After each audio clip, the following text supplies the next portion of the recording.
The white flag is out. One to go for the TNT NASCAR Summer Series. Tonight, it's the LifeLock.com 400, live from Chicagoland Speedway. The weather, a nice 80-degree night. Track temperature, 92 degrees, 48% humidity. Well, we're going racing. We're going to get this one all the way in here in Joliet, Illinois.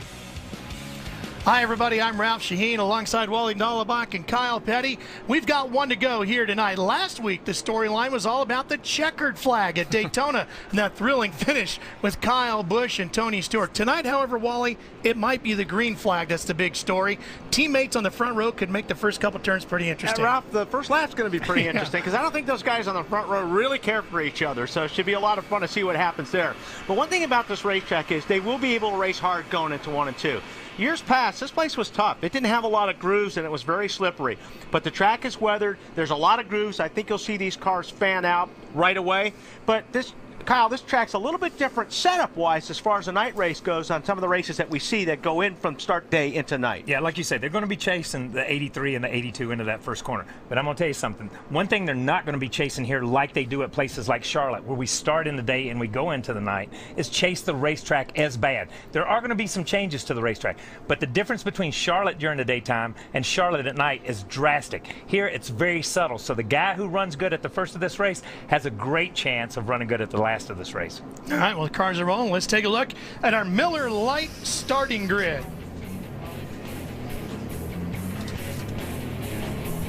Taking a look at the front row, there's those teammates. It's a fifth pole for Brian Vickers. The first time the two Red Bull cars have started in the top 5. Row number 2 is where we find Jimmie Johnson and Denny Hamlin. Jimmie Johnson's never won here. Kyle Busch, Clint Bowyer. Last year's winner, of course, Kyle Busch. Jeff Gordon won here back in 2006. Behind them, David Rudiman and Marcus Ambrose. Kyle, let's see if we can talk to one of our drivers out there tonight. Scott Speed, this is Kyle Petty in the booth. Can you hear me?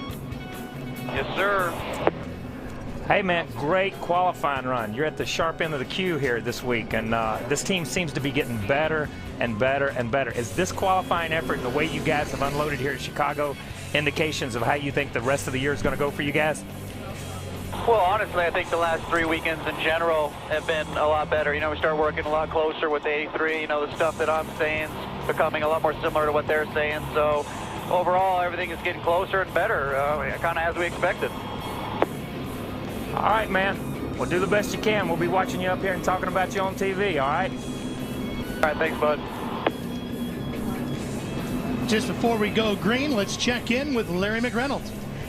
In our Countdown to Green show, we talked about the guys that are outside the top 12 looking in. Now, there's one team sitting back in 17th. They can still see the top 12 out there, but the biggest thing, they have had one fast race car ever since they unloaded Thursday morning. In fact, they annihilated the field in qualifying, and Matt Yoakum, even though they've got their eye on that top 12, I think the #1 agenda tonight is seal the deal and get that first win for Red Bull Racing. Absolutely, and Ryan Peppert and the crew chief on the 83. So many different agendas tonight with this team, but the most important is to seal the deal, capitalize on that great run in qualifying. Yeah, I mean, we really need to capitalize on one of these. We've had really good race cars this year and haven't been able to, put one away. Charlotte's, Atlanta's, Darlington's. We felt like we had the car to beat at some of those races, and we just couldn't quite do it. So we got a really good race car tonight. The track's going to change a lot, and if we keep up with it, I believe we'll have a shot at it tonight. Good luck. Thank you, guys. In the 4 previous races where he scored the pole, twice he finished in the top 10. Ralph? All right, Matt, thank you. Take a look at tonight's race analysis. 267 laps will make up the 400 miles here. Pit road speed is 45 miles an hour. Pit window about 54 to 58 laps. Yeah, and it's going to be, we'll see how things develop, but this racetrack doesn't seem to be eating up tires here. And I think that's going to be part of the story, I think, tonight, later on as the race goes on, if these guys take 2 or fuel only or whatever. Yeah, and last night we saw in the Busch race, Kyle Busch took 2. Logano took nothing, stayed out, kept track position. We heard Jeff Gordon comment on that in our pre-race show. That shows all these guys sat in the trucks and watched last night. And even though they've talked about tire drop-off, obviously the tire is still a good tire, and you can still go fast on it towards the end. Because at the end of the day, track position is still key at this place. Track position is key everywhere. Yeah, it is anymore. You're right. That's what Jeff said. Jeff said track position is king, and no matter where you go, it doesn't make any difference. Short tracks, Talladega, Daytona, short track or track position is where you want.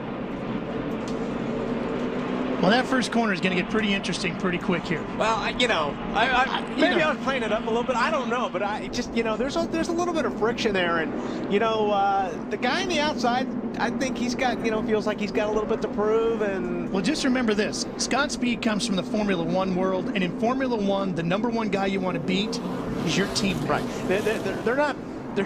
They're not worried about any of these other cars in the field right now. They're worried about each other.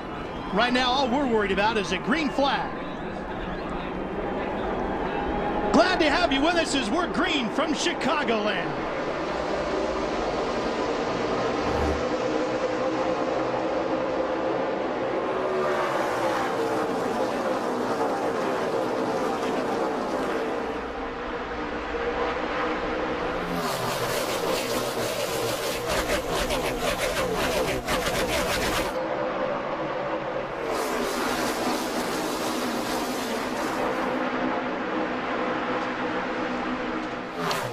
Well, Vickers just put him away with the great jump on that one, didn't he, right away? I think completely forgot about the 48. He had other things in mind. I think he wants to get up there, and once he clears speed, he's going to set sights on a leader. And his car has been awfully good ever since they've unloaded here in Chicago. I mean, the 48 car, everybody's been talking about how good it is and how good it is on tires on long runs. Hey, the 11 car did not seem to get a very good start. He didn't get going right at the drop of the green flag, and he's already lost a couple of spots, so it looks like his car is not coming in as quick as he'd like. But we talked to Scott Speed on the start there because we thought something was going to happen when they got there a little bit. But he did a great job, man. He gave Jimmy plenty of room on those first 2 laps and raced hard on the outside there. There's Boyer on the 33 getting inside as they fight over third. Gets around Speed. Here comes Jeff Gordon as well. And I'm going to say something. One thing that's happening to these guys like Boyer and Jeff Gordon and these guys that are close to Scott Speed, they're not used to racing with Scott Speed. And Scott Speed's not used to racing with them either. So when you're in this position this early in the race, you want to give each other plenty of room. You see these guys, Scott's giving them plenty of room, but they're giving him plenty of room and being a little bit more tentative around him than what they would be if they were racing against somebody they're used to racing with. Not that they're uncomfortable with racing against, but that they're used to racing with. Kyle Busch inside of David Rudiman.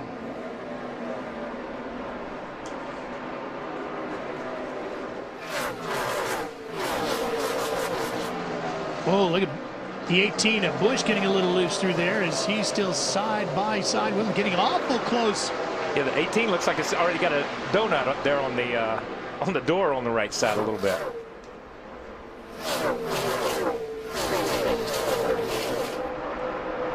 And you saw him go up on the 00 Rudiman. Did you see when he pulled up and kind of almost ran him up the racetrack? You almost want to do that to a guy so you get him off his line a little bit, getting into turn 1. You're just looking for a tiny advantage to try to get your car up a side. And if you run a guy up high and you hold him up just 1 second longer before he can turn down in the corner, it breaks his rhythm and you can take the spot. Let's take a look at that contact. Now we're watching Kyle Busch in the 18 with Rudiman.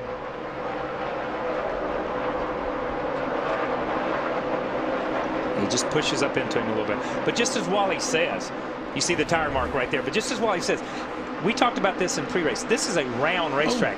They really don't run straight down the straightaway anywhere, and they're constantly in a corner. And I know there's no marks on the racetrack, but there's places where guys have spun. There's places where cars bottom out. You pick your marks, and when you want to arc this thing in the corner, if a guy can force you out of your line just a little bit, you're just so tentative getting down in the corner. It's like, oh, I'm 2 foot higher than where I need to be. So I'm not going to go down here in this corner this hard this time. Back to the front in a battle for the lead. 48 cars awfully loose. Actually, I'm seeing a lot of cars that look loose right now, which I was a little bit surprised on this early how loose these cars look. The 83 up front, Matt. And Ralph, when you listen to Brian Vickers on the radio, he just reported to his team the car is a little bit tight in the center, but We've seen the trend this weekend where the tires start to give up after about 10 laps, but he is really screaming down the straightaway on entering the corner. You can really hear him hard on the rev chip, but that'll go away as the time starts to go away with the tires. Well, yeah, it will a little bit with the tires, Matt, but also if this track when it cools down, if you're going to pick up some RPMs, actually, because this track is going to get a little bit faster. Yeah, you know, you get into that at Charlotte sometimes. When the racetrack is hot and slick, you're not on the chip. You're not turning 96, 9,700 RPMs, whatever these cars turn at this point in time, but you're not right there at it. As the track cools down and the track speed picks up 0.4 of a second, 0.5 of a second, then you start wearing that chip out. Now you can throw the other box and have a different chip. Excellent point. Excellent point. So as the track changes, sometimes you got 2 ignition boxes in here, and you can put regular chips in there, so you can change your chip. So as the track changes, and you need more, you need those RPMs, you could change a box, and it'll be on a different RPM. See, chip. I never knew that. My guys just put an extra box in case I did something stupid and knocked the first one out. Here comes Jimmy Johnson. You a bag of chips. That was a bag of chips for me. I'm sorry, man. That was just me. Oh, Johnson takes the lead, but look at how loose he was right after he goes by. But he got a great run. You saw him when he took the lead. New leader, 48. That's Jimmy. New leader, 48. That was a good call. That's on TNT from the cockpit right there. Now if we could just get him to toss the brake for us, because that's where we're going. But we'll be right back. More Racing to Chicagoland coming up. Welcome back to Chicagoland. Up front, it's Jimmy Johnson.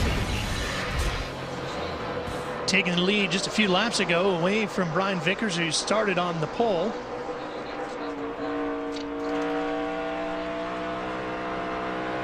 On board, here's tonight's Aflac trivia question. What 2 drivers have the most wins with 14 on 1.5-mile tracks? What 2 drivers have the most? And the most wins. 14 Jeff Gordon's one of them. I don't know who on the other 1.5-mile tracks. And the answer is you were right with one of those, Wally. Jeff Gordon and Dale Earnhardt. Chicagoland, of course, a 1.5-mile track.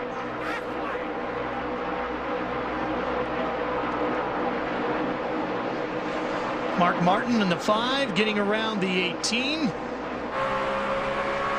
Mark giving a wave. Now look, just want everybody to look at the shield.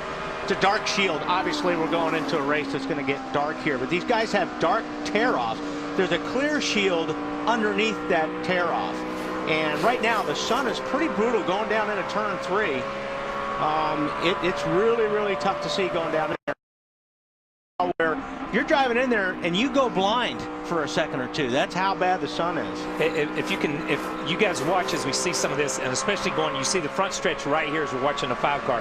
It's shaded. Okay, as they come down the front stretch and as they dump off into turn 1, now they're back in the sun. The sun's behind them.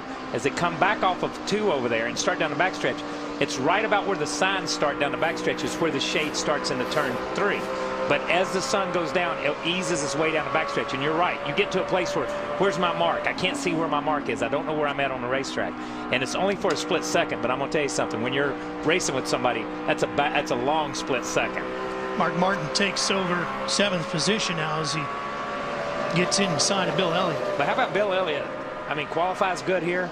Yeah. These guys have been off for 2 or 3 weeks. The Wood brothers, they set out Daytona, they set out a couple of races, and this is their first race in probably 2 or 3 weeks that we've seen them. So obviously they came to race this week, man. Qualified 8th. Yes, 2 times.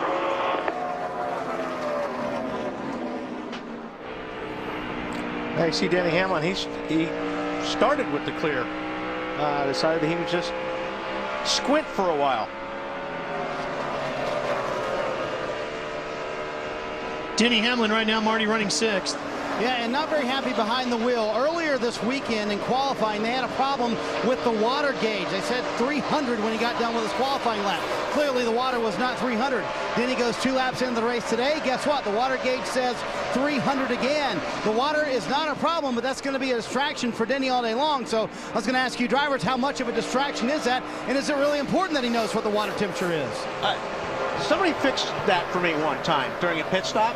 they took a piece of duct tape and they covered the gauge. And it was a distraction no longer. And it's a distraction no longer. And that's exactly right. The reason it's a distraction is because you look at all the gauges. You scan them like a pilot scans his gauges.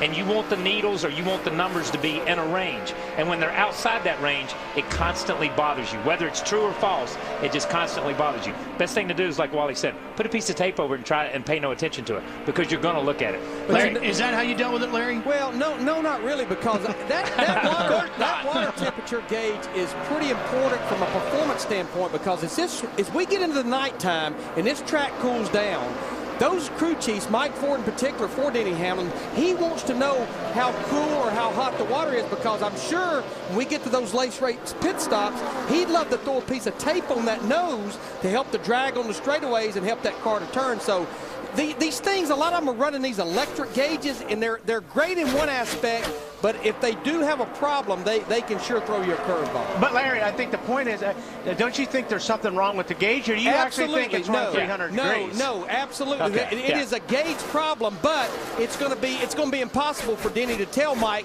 how cool or how hot the water's running. Exactly. One driver not having too many problems right now is Tony Stewart. He's gained 13 positions. He's up to 17th. We'll be right back.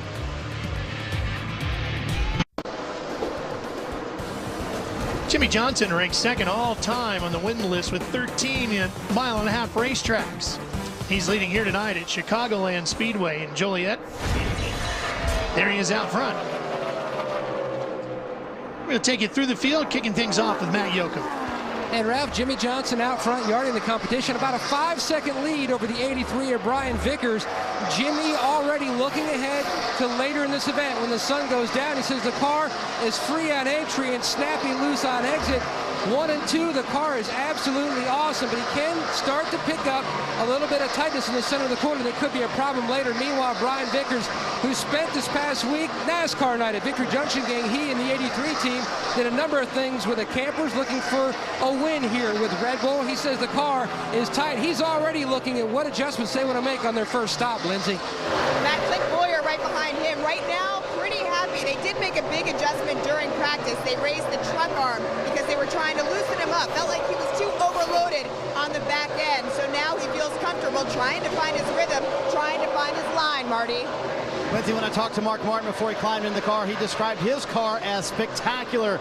And he has already picked up 10 spots from 14th to 4th. By far the fastest car on the track right now is Mark Martin. And get a load of what he said on the radio. He said, I'm going to take it easy on this run on the right front. His car was a little too tight, so he wanted to take it easy. He's gained 10 spots, Matt. The second Red Bull car, Scott Speed, he is dropped from 2nd down to 5th, just riding. You heard him tell you earlier on the team radio that they just want to have a solid run tonight, trying to learn each and every week, trying to capitalize on what was a great outside front row start, Marty. Steve Letarte just told Jeff Gordon on the radio, Matt, they're about 20 laps from the stop. Around lap 51 is when they will stop for Jeff Gordon. Car getting progressively tighter for Gordon out there in that black and silver car this weekend. A little bit too tight on this run. Behind him, Denny Hamlin. He called the guys and said the chassis a little bit too tight right now for Denny. He said we've never really qualified that well. So to start 4th today, you know the car is pretty good. They expect to be good in this portion of the run. The longer they go, the better this 11 car tends to get. Dale Earnhardt Jr. having a terrific run. Yesterday was horrible for Dale Earnhardt Jr., but he said the car is a little bit tight in 1 and 2, good in 3 and 4. He said right now the sun absolutely killing him. He's picked a spot on the wall. That's where he lifts every time, Lindsay. Marty, Bill Elliott right behind him has slipped 1 spot back to 9th. I talked to him this afternoon, and he said he accidentally showed up a bit early because he's staying at a hotel here in Chicago. He said he showed up around noon, got to hang out around the track, talk to some guys. Very thrilled with his car. However, he says it does get tighter now as the laps add up. Adam. And Lindsay, perhaps that's the reason why Kyle Busch has gone to the outside of Elliott. Busch tight at both ends of the racetrack in the early going. He did notice on the early run Jimmie Johnson gaining ground on other drivers, so that had him ask a question to his crew chief. Just tell me how the 48 passed him. Where does he gain his ground? Like, how does he follow people? Right now I'm at the mercy of the car that's in front of me. I can't gain anything. He's hooking the white line. He follows them in at 6, And then when that 83 kind of comes up, you know, half a car length off the bottom, he's able to hook the white line. That's all. And Busch came on the radio just about 5 laps ago and said, watch that 5 car. He is hooking the bottom of the racetrack. Busch from 6th to 9th early, Larry McReynolds, and frustrated behind the wheel. Well, Adam, I talked in the pre-race show about I felt like it was going to be a night of comers and goers, and Ralph's already pointed out our points leader, Tony Stewart, started back in 32nd. He's moved to 16th, but another guy that has made some move is Kurt Busch in his 2 car. Started back in the 22nd position. He has now moved up to the 14th position, and I know listening to them last night in practice, they were not happy with that car. Wholesale changes even this morning before going through inspection. Saw Boyer move to 2nd. Joe Nemechek, Dave Blaney, and David Gilliland are all in the garage area with 37 of the 267 laps completed here as TNT's coverage from Chicago is presented by Papa John's. We'll be back for more.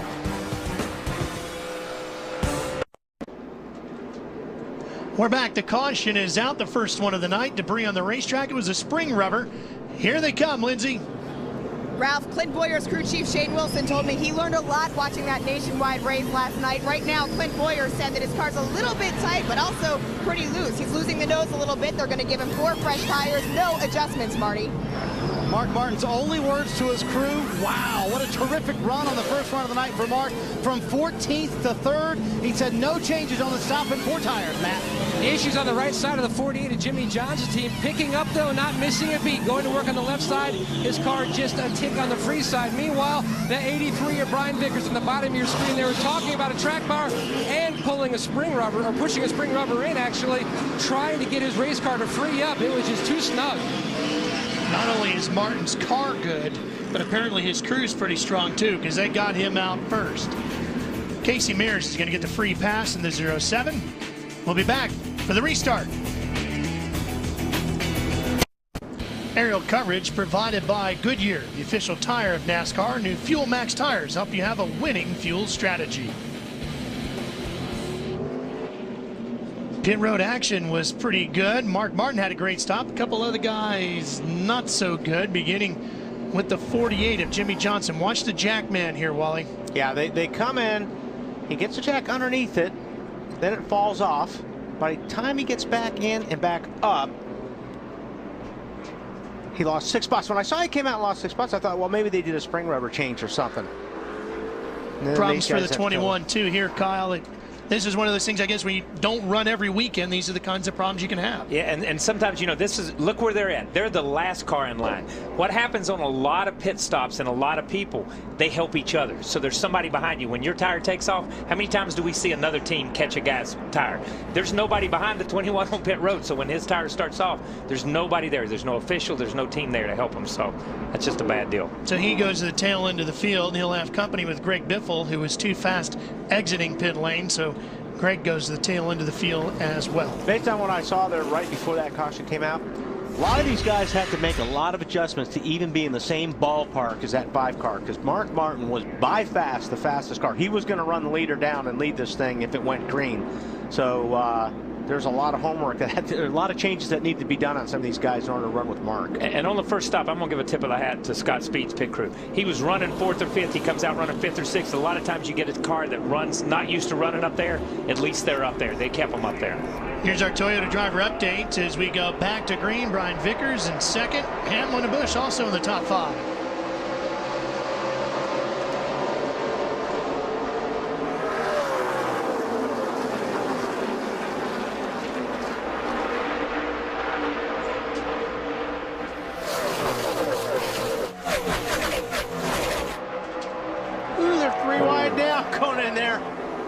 He's going to have to get him. Yeah, Scott Speed up on the high side. He's got no grip up there, and boy, he is stacking them up behind him right now. Sorensen trying to get through the middle in the 43. Junior's back there. He was 6th before the pits.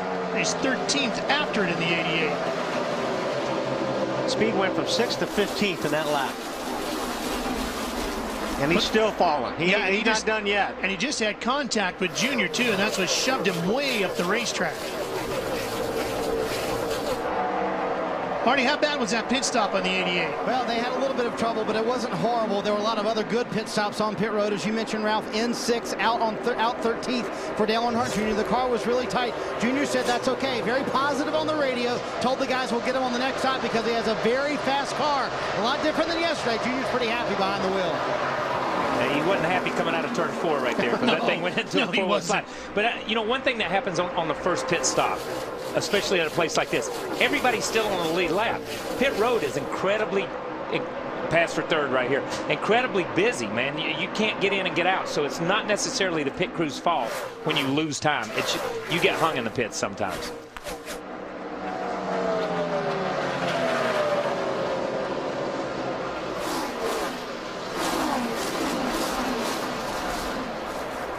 We're in the bottom of that 33, sitting in 4th, battling with Johnson and Gordon.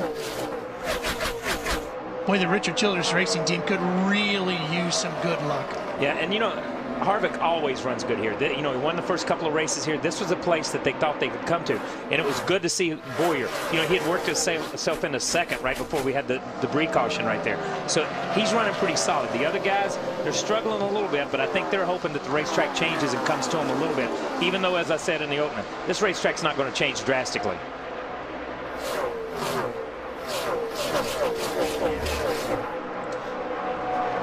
Well, here's a NASCAR.com asked to boost. So what is wrong with Richard Childress Racing this year? If we knew we'd be working for RCR. Yeah. Okay. And you know, we've talked about this 2 or 3 times, and I talked to a lot of the guys over there. I think they really focused on their speedway stuff. We talked about it last week, and they had great runs last week going. You know, Jeff Burton had a great run going. The 29 car had a pretty decent run going. The 33 of Bowyer had a good run going.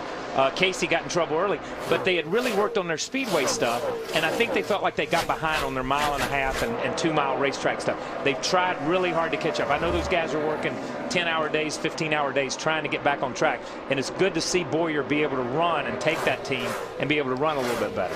And don't forget, it's not this year. That car was running awfully strong the first part of the season, and these guys he was sitting, what, 2nd in points, 3rd in points for a long time, so you can't look at the whole year. These guys were strong at the beginning of the year. But, you know, and Wally, you know this, when you get behind, you can't catch up during the season. You're just maintaining during the season. It is so hard. These guys work so hard during the wintertime to get you there. Might learn here. 15 car lengths. And that's Dylan, his spotter, talking to him. Might come to you. He's either talking about the track or talking about the guy in front of him. I don't know really what he's talking about. But, you know, it's so hard when you get behind and you're focused on one part of your game and you lose sight of the other part of your game. Sometimes the season starts and you can't get caught up. Clint said they used to put a lot of focus on this race because he would almost use this as a test session for the Kansas track, which is his home race, and he always wants to do so well there. So now it's time we need to just start focusing on Chicago as the race itself, not worry about Kansas. Yeah, because when you start and you're not running the way you want to run, you focus on every race. You don't throw away any races. You don't look at it and say, yeah, this is a test session. You know, so many times you hear people say, well, Jimmy Johnson's testing himself to get ready for the chase, or these guys are testing. These guys are running hard right now, you know what I mean? And especially these guys that are trying to catch the Johnson teams and the Gordon teams and teams like that. Hamlin, Kane, Kyle Busch, that's 6th, 7th, and 8th right there.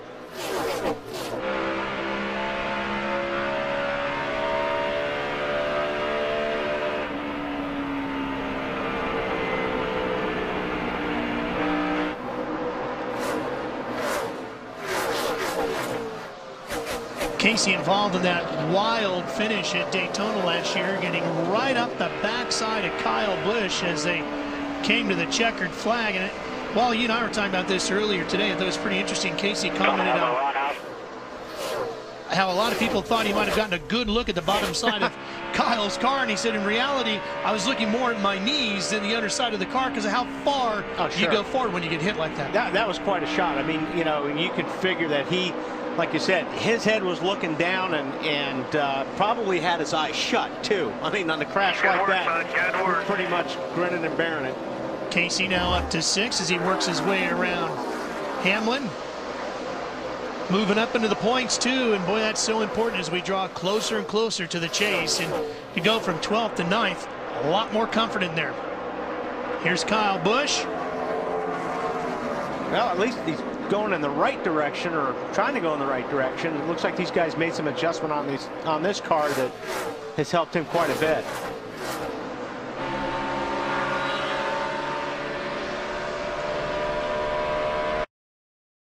We're sitting in ninth, Matt. Ralphie is really on the move. Started the night back in the 25th position, but you heard the confidence earlier tonight on our pre-race show. He knew he had a great race car, showcasing that during practice. He says the car, balance-wise, is awesome. Slight air pressure change just to try to work a little more in the direction that he wanted to go. Try to tighten the car up just a tick. Alan? Adam?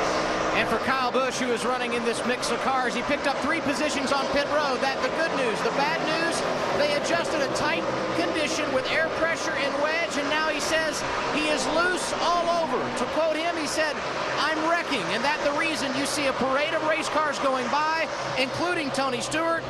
Busch's crew chief Steve Addington said, "Just take care of your race car."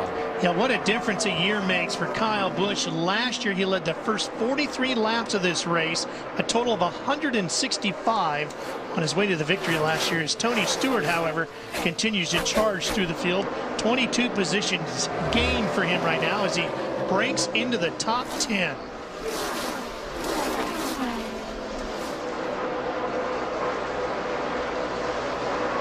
Mark Martin still at the point of the field. He's the one racking up all the laps led here tonight. Jimmy Johnson, Brian Vickers, Boyer, and Gordon giving chase.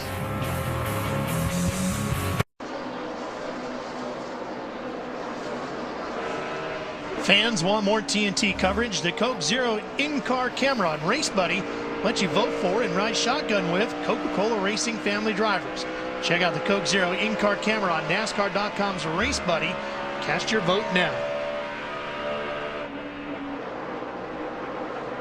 There you see the 18 of Kyle Busch. All right, maybe they didn't make the right adjustments like I said before. I take that back. Where's he at? Here he is. And his brother underneath him. He says, "Hey, Kurt, watch this." Oh, my. Whoa. Good, it was a nice job of hanging on. I mean, he didn't hit it really that hard. I think he could be. Well, listen to that. Sounded good, pretty hard. That sounded good. You heard the way he played with the throttle. Adam, how hard is he saying he hit? He has been very frustrated on the radio, Ralph, so you can imagine the kind of conversations going back and forth. Steve Addington, as crew chief, has stayed very calm, but there is no doubt about it. The 18 car tonight, a long way from the handle they had on this race a year ago when they led 165 laps and went to victory lane. Steve Addington deserves some kind of an award at the banquet at the end of the year, don't you think? You're a Saint award or something? Yeah. Every guy I ever worked with probably deserved that same award because I got a little crazy on it. But I tell you what, when you see that type of thing, it doesn't seem like a hard hit. But what he did is that thing floated up next to the wall. When it kind of weaved a couple of times from the right rear hit it, it can knock the rear end as far as a quarter or a half inch to the left. Bends the track bar. This throws the entire alignment out on this car. And this thing would be a wicked thing to drive when that starts happening. And you can't adjust that on pit road. You've adjusted yourself right out of the race when stuff like that happens. And did the crush panels come out as easy on these cars as it does the older cars? Yeah, I think they do, according to him. Because he said they definitely knocked the crush panels out. And then you start breathing carbon monoxide. Yeah. Then you start hallucinating. Then you start cussing everybody. That's the way it works. Well, the cussing came early. Yeah, the cussing came early. Hallucinate. And hallucinations are next, right? No hallucinations up front. That picture is as clear as it can get from Mark Martin, Marty. Nor any cussing, I'll tell you that, coming from the 5 car. Mark Martin is effusive about this race car. So happy with it. Listen to what he had to say to Alan Gustafson, his crew chief. Okay, this baby feels so good on the bottom. They're going to have to beat me up there where I'll even look. It's unbelievable. I'm starting to save a little gas now. Oh, this is easy, bud. I'm just, I'd like to know what you're thinking. If you ever decide you want me to put the hammer down, I'll pull on out. This is easy, praise you don't hear very often from Mark Martin. In fact, after that, came on the radio, said, I want to show you guys what it would do for a couple laps. I've backed down now. I'm going to run what I have to run here, but it was pretty impressive. He picked up about a 1/10 and a half when he decided to show him what it actually would do. This 5 car, about as good as it gets. Yeah, I was saying earlier, Marty, unless these guys made a lot of adjustments on some of their cars to catch Mark, his car is just on a rail right now. You know, and we bring this up again, but if you look at his elbow when he gets in the corner, he's got an elbow pad right there. And the way you drive these cars, a lot of guys, I used to do the same thing. You actually use your elbow on the steering wheel, and when you're in the corner, it actually your elbow leans into the steering wheel when you're in the corner.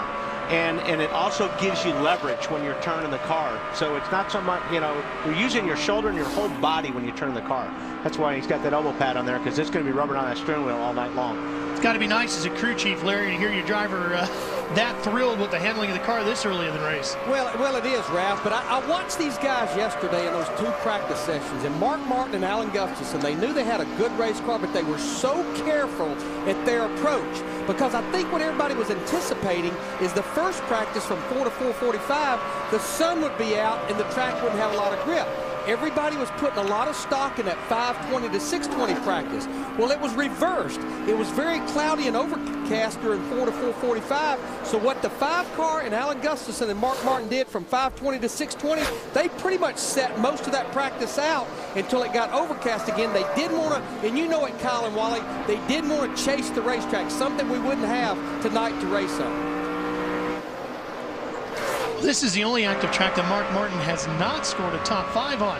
His best finish here, 6th, back in 2001. TT's coverage from Chicago, presented by Papa John's, will continue right after these words.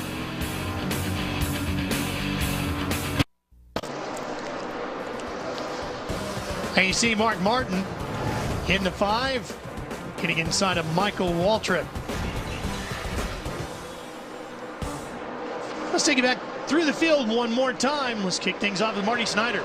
Mark Martin picking his way through lap traffic. Ralph, as you mentioned, trying to get around Michael Waltrip right now. Still the fastest car on the track. They are keeping an eye on the 48 car, though, way behind him, saying they're beating him off of 2, or Jimmy's beating him off of 2 just a little bit. Mark, obviously, nothing to complain about right now, Matt.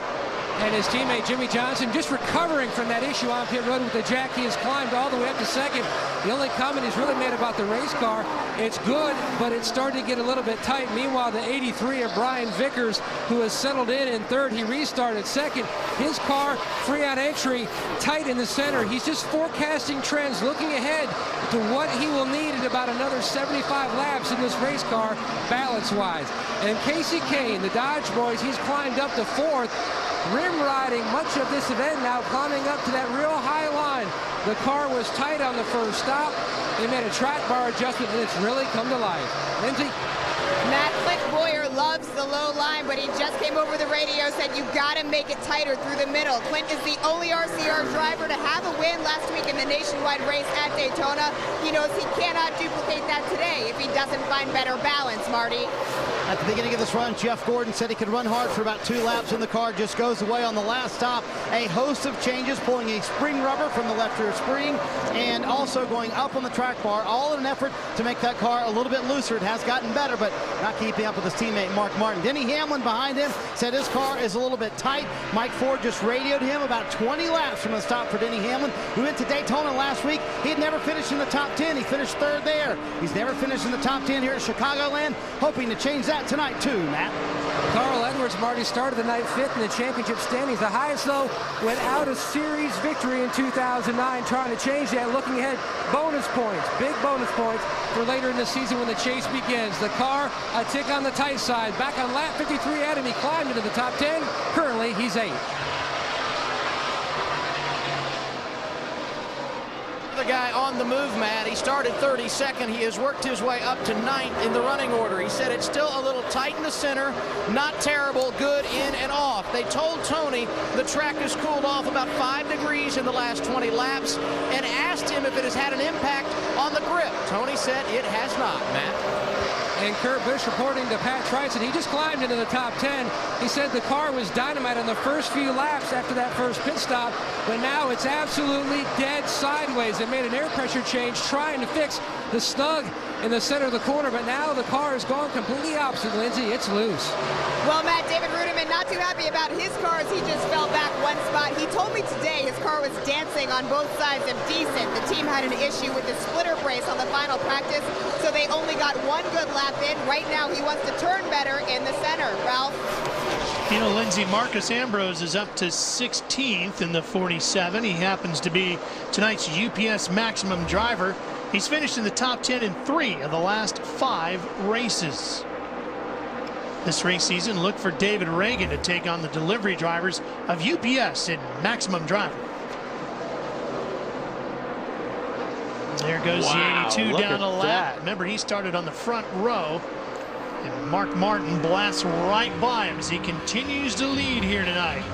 We'll be right back with more coverage from Chicagoland. Fans Off Track with Tony Stewart, presented by Armor All, is an exclusive video series that puts you behind the scenes with racing superstar Tony Stewart. To watch now, go to NASCAR.com/ArmorAll. So we're on board with Tony right now. Look at the eyes. Yep, looking way around the corner. 99 and 11 battling here, Hamlin and Edwards. For 7th spot. Jeff Gordon sitting right there ahead of him in 6th. How about the 99, Matt? He just told Bob Osborne only about 3 laps ago the track has really started to change, so much so he wants to back off a little bit on the air pressure change that they were going to make on their next stop, which should take place in about another 10 laps or so. He said the track has changed so much, I want to go about half because the car still needs to be freed up just a tick.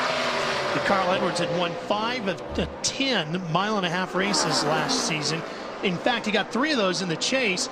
Now this year, 18 races, I should say, since his last win at Homestead a year ago. Yeah, but I mean, these guys they've run good enough to win races. He's going to win races this year. I mean, these guys keep putting themselves into contention. They just have not had some very good luck. Yeah, he's gotten, we were talking to him down on the rig earlier. They feel like over the last 6 or 7 races, they're just ticking away at it. They're just a little bit less than what they need to be. But they feel like once they break through, I think he feels like he's going to have that type of season that he had last year. Carl's never won here as he gets around Gordon. That'll move him up to 6th. I don't think a Ford has ever won at this racetrack. No. Which is amazing. No. This guy's had his hands full all day today. Smacking the wall here. Battling with Montoya and doing everything he can in a 4-wheel drift to keep it going straight. Whoa! You're not supposed to be turning that way when the track. Wow. I hope that was a precaution. That was huge turn to the right. Here's what he said about it. There's no point in tightening it up because the car doesn't turn. We can get the right side track bar down, just get some wedge out of it. Try to get the back in the racetrack. You're right, man. We got 200 laps here. We got to get it finished. Larry, the right side of this race car looks much different than the left side. Well, Ralph, one thing we heard him say is it knocked the crush panels out of the right side. And I'm down here at my torque car. What the crush panel is you have the steel part of the race car. But what the teams do to fill up the gap between that and the edge of this quarter panel is they have these aluminum panels that are populated to the steel, and then they go in here and they will seal this to the body itself. And what happened when he smacked the wall, it bent this crush panel out of the way, and there's really not a whole lot you can do for that. Now, you have crush panels right front, right rear, left front, left rear. But, guys, I continue to say one thing that really helps this new car ever since we've been racing it is when you do smack the wall, you have this energy-absorbent foam that takes a lot of the slack away, where before, the old car, there was nothing in there between the body and this part. And Larry, when you're looking at that crush panel, it actually seals the car from a lot of the exhaust coming back inside the driver's compartment. Well, that's the biggest fear, Wally, and we've seen it, especially with it happening that early in the race. It's going to let a fumes up in a lot in there, but it's just not a whole lot you can do. You can't tape it back in. Tape would never stay there. Yeah, and the one thing that's happened, it's the right side of the car. And NASCAR mandates we run the pipes out of the right side of this car, of the COT. Used to, you could run them out both sides. You run them out the left side. So where he's got into the wall with that crush panel, it just sucks it back up in. The way the air flows over the car, it flows up in the car right in that wheel well opening. Green flag pit stops underway, Marty. Yeah, getting cranked up here, Ralph. Jeff Gordon said his car extremely tight, so they're going to go up on the track bar, trying to get this car to loosen up just a little bit, Matt. Carl Edwards in. Team going to work on the left side. Slight air pressure change for him. They're just trying to free up that race car just a tick tight in the center of the corner. Marty? Big debate for our leader, Mark Martin, clearly with the dominant car, but do you make changes to it? Mark said the track is changing. Alan Gustafson said, let's make a very slight change to it, a wedge adjustment, trying to get that car and keep up with the track more than anything, Matt. Jimmie Johnson in, hit pit road in the 3rd position. Significant track bar change by Mike Knauer, the catch can man. Solid stop going on so far. Left side's on, clean the grill. He's away. They went 50 green flag laps since the last round of pit stops, which took place under caution. Here comes Stewart, Matt.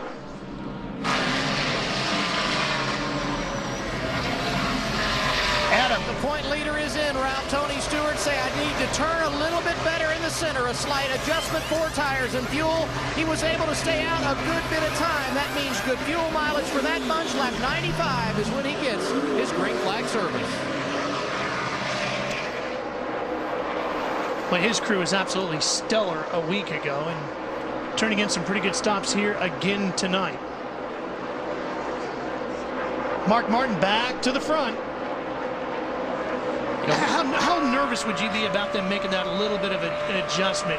I think as good as his car is and as good as he says it is, and you hear it in his voice, you don't know which way to go. So what kind of adjustment do you make? If I'm that close, do I want it a little snugger, a little looser?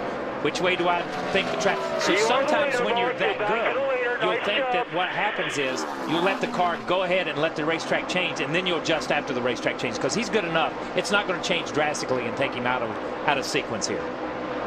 Here comes Jeff Burton, Marty. Actually, there he goes, Ralph, and it was an eternity of a pit stop for Jeff Burton. The car fell off the Jack Burton, who was running in the top 15, going down a lap here midway through this race. Some other guys have had some problems on pit road tonight. We've documented some of them. Jeff Gordon having some as well. Stalled at Walling. Yep, and that's a problem. You know, it doesn't look like much, maybe, what, 2 seconds, 3 seconds, but under green, that's a lot. These guys are averaging 170, 69, 170 miles per hour. So when you make a little bit of a mistake like that on pit road, it's costly once you get back out on the racetrack. You lose a lot of ground. Larry talked about that in the live show earlier today, that, whoa, Matt Kenseth. Didn't talk about that in the live show. Boy, the rear end of that car came all the way around, smacking the wall.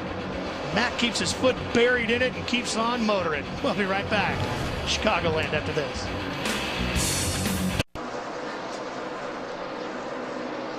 Sun setting here at Chicagoland. Let's look at this week's standings for the AT&T Fastest Pit Crew of the Year award. Jeff Gordon leading it right now, 173 points to Dale Earnhardt Jr.'s 169. Stewart and Kenseth also in the top 4. Fans, don't forget to cast your vote for the AT&T Fastest Pit Crew of the Year award from your AT&T phone.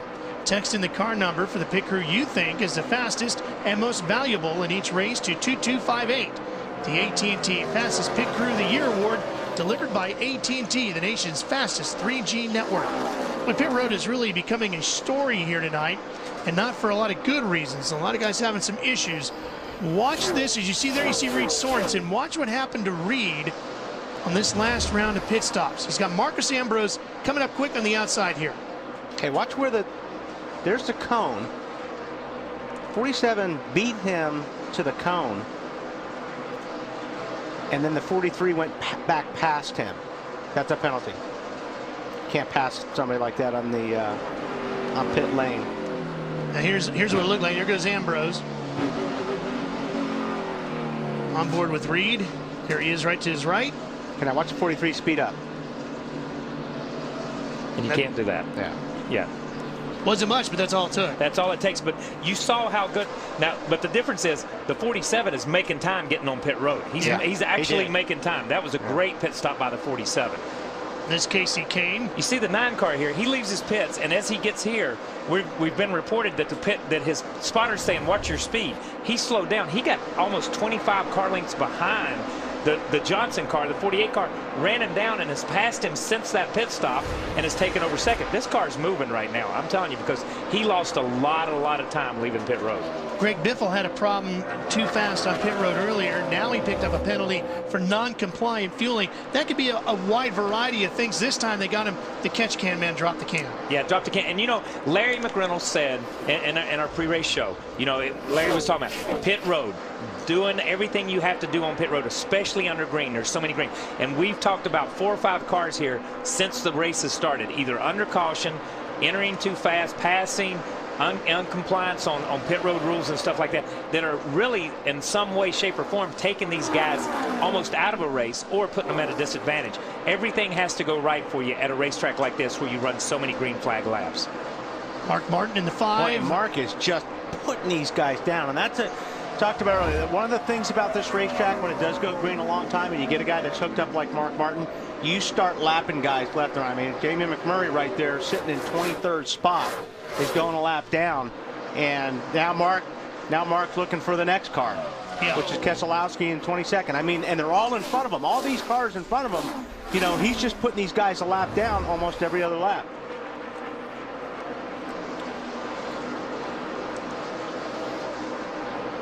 Well, he just squeezed Jamie right up to the wall.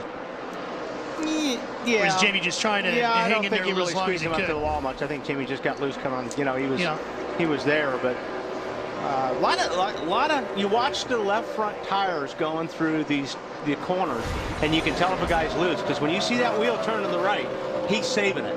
And I'm watching the left front wheels on these guys, and boy, I'll tell you, there's a lot of wheels turning right halfway through the corner. Marty, I'll tell you, Mark Martin's not only passing guys on the track, he's passing them in the points, too. He's gained 3 spots in the points. He's up to 10th now. Well, that's exactly the point that Mark was making on the radio. He told Alan Gustafson, his crew chief, I'll slow down if you want me to, but what I really want to do, pass some of these cars that are in front of me. One of those, Juan Pablo Montoya, and he's battling him for a chase spot. Mark keeping it out front, passing as many cars as he can right now. He's 10th in the points. Kyle Busch is now 9th, and the way Kyle's 9 is going, he might get by him too. Kyle's all the way back to 24th. And of course, Mark just leading as many laps as he can possibly rack up here. 70 already in the books for Mark Martin at the point. TT's coverage from Chicago, presented by Papa John's, will continue. Moments that change the game, brought to you by Viagra. Kevin Harvick wins the inaugural race at Chicagoland Speedway in 2001. He followed that up by winning here again the very next year after starting 32nd. Harvick has 5 total top 5 finishes at Chicagoland Speedway. Get this and more with NASCAR.com's RaceView.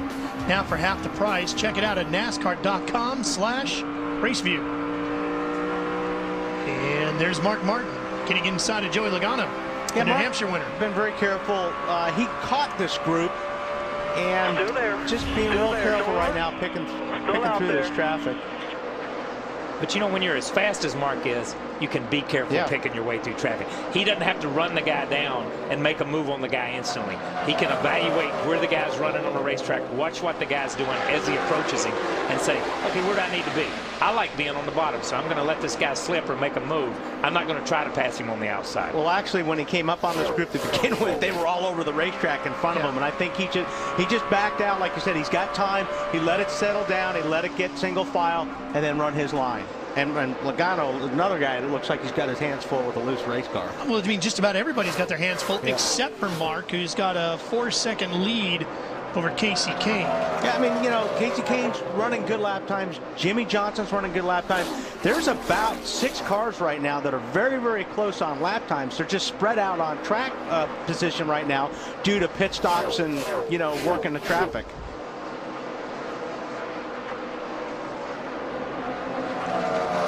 Kurt Busch and Dale Earnhardt Jr. battling over 9th.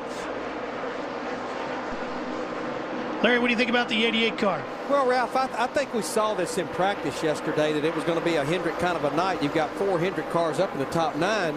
This group was smiling on Thursday after qualifying. Qualified 13th. They were kind of victim of an early draw, but they were all over the place with this race car yesterday.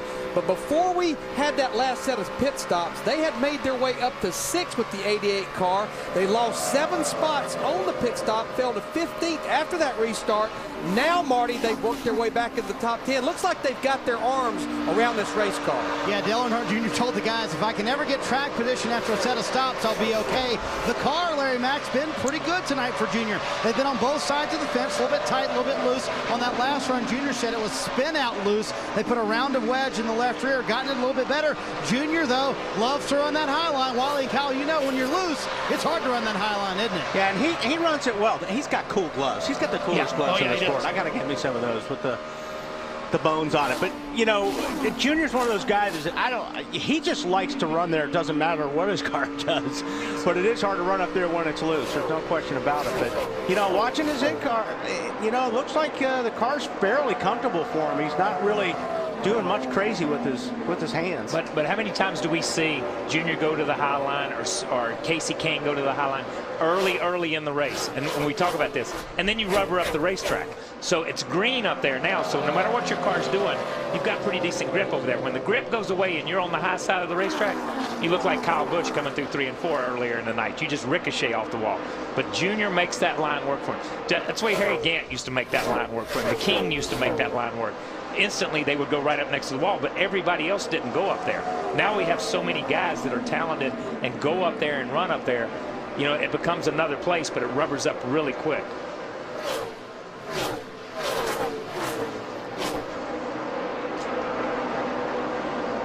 Well, look at the closing speed of Mark. On board. Now, if you remember at the start of the race, he had that dark shield on. Yep. It was a tear-off. So once that sun went down over there behind 3 and 4, he just tore that thing off, and now he's got the clear shield. I'm with him right here. We didn't used to have that stuff 100 years ago, 150 years ago when we were driving. Yeah, but remember when we'd start the race and the tape would be all the way down to the halfway through the windshield. You know what I mean? And then they expected you to reach up there and pull the tape off on the inside because NASCAR wouldn't let you tape it on the outside. Well, how am I going to do that? Well, just loosen the belts up and then just reach up and pull the tape up. Oh, okay. No problem. Gotcha. I'm strapped in. I'm blind because I can't see, and you want me to reach up there and find something and turn into the corner and pass somebody. At 180 miles per hour. No problem. I can do it. Brad Keselowski's in that 25, and you heard Mark asking for a little help, trying to get some room to get around him. Looks like he's going to complete it there. Wow, what a sunset here at Chicagoland. We'll be right back for more. Stay with us.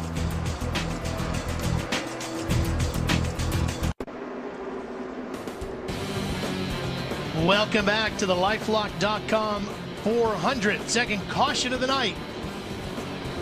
Debris on the racetrack. That's the same cause of our first caution tonight. Mark Martin continues to lead. He's been at the point for 89 laps tonight. Jimmy Johnson led 31. Nobody else has been able to touch Martin. Big break for the 42. He's a lucky dog, and you know he's kind of flirting right there in that 12th spot in points right now. And the way Mark was putting these guys down, this was going to be a long night for a lot of guys. It's already been a long night for a lot of guys. You know, I mean, we've seen guys that are loose, guys that have been in the wall, guys that have had trouble on pit road. That's a long night, and we're only 130 laps into the race. Well, pit road has been a bit of an issue for quite a few guys tonight. Some guys have really struggled down there. Nice thing about pit road right now, it's only going to be half full. Yeah. Which makes it a lot nicer for a lot of these guys on their pit stops right now. Yeah, the first car 1 lap down is Montoya in 19th. Look how much Here they come, Lindsay. Yeah, and Clint Bowyer basically said, guys, please undo what you just did. So that's going to be what they're doing here in the 33 camp. They will give Clint Bowyer a track bar adjustment this time around. They're going to give him 4 tires. He said he's a little bit loose, especially as conditions are getting cooler, Marty Snyder. Mark Martin had just put the man in the down lap that he wanted to put down the lap. Juan Pablo Montoya, about 2 seconds after the caution came out, he came on the radio, said no changes at all, Matt. The track has really taken a drastic change to the free side. The 9 of Casey Kane, air pressure change, and also talking about a track bar change as well. Half a turn of what they did before. Meanwhile, the 48, Jimmy Johnson, his car free rolling. They did a track bar and air pressure change on the 48. And I think Mark could have had a 20-second pit stop, and he still would have come out of the lead because he had such a lead going in. Exactly. Well, they made a small change on the previous pit stop. He wanted no changes on this one. Sounds like they got that guess right that Kyle was talking about.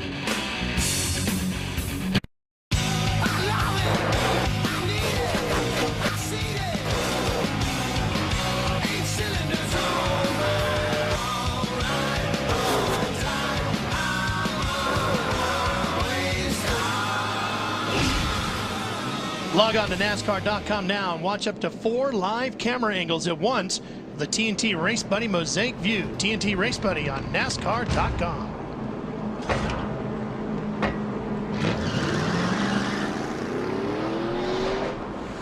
A good look at it. Getting ready for another restart. Mark Martin has been our race leader, and Juan Pablo Montoya got the free pass. Looks like we're going to have 3 wave around cards. Reed Sorensen, Jeff Burton, Craig Biffle.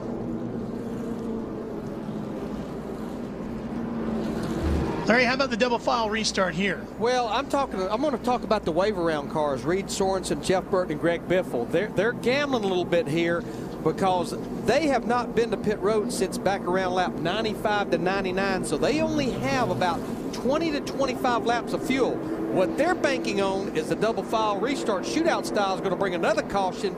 Mission will then be accomplished. Because you can't pit, remember, if you are in a wave around car. Well, I mean, that's what they got to.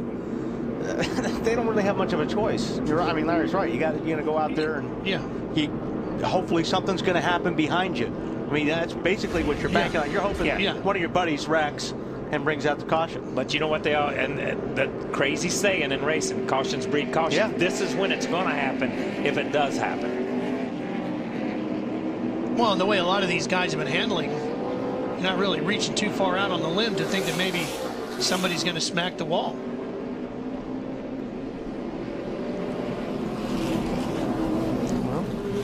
Yeah, I think we better stick with the inside here. Yeah, I do too. You got a really good jump last time. If we can get that, we'll be in good shape.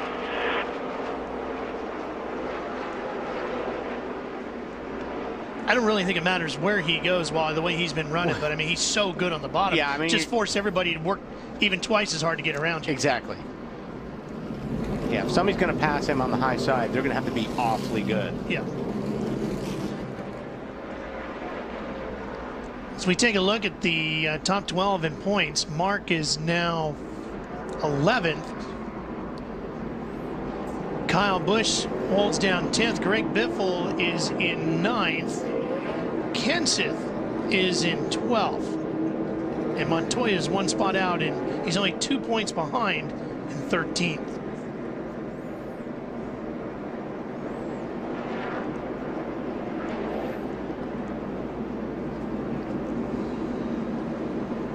And that wave around really helped out Biffle. He went from 13th to 9th.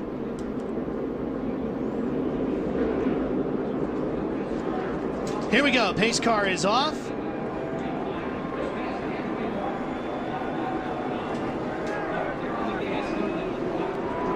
Green flag is out, and we're racing once again here in Chicagoland.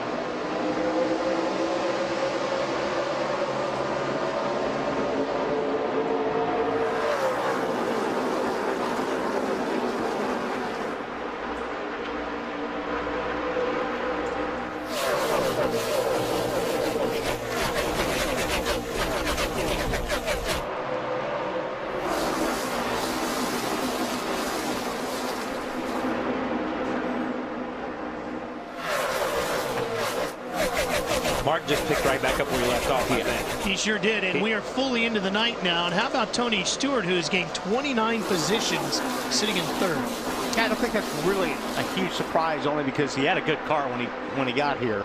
I don't think they had a qualifying run that they wanted, but it doesn't take guys like Tony to get back to the front when you've got good race cars underneath you. Whoa! Edwards and Gordon. Oh, I can't believe he kept that thing off the wall. That's a great job by two great drivers No right there. kidding. That's incredible.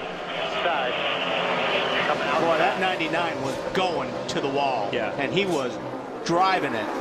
And Gordon, too, because Gordon got hit there. They were both inside the top 10 when that happened.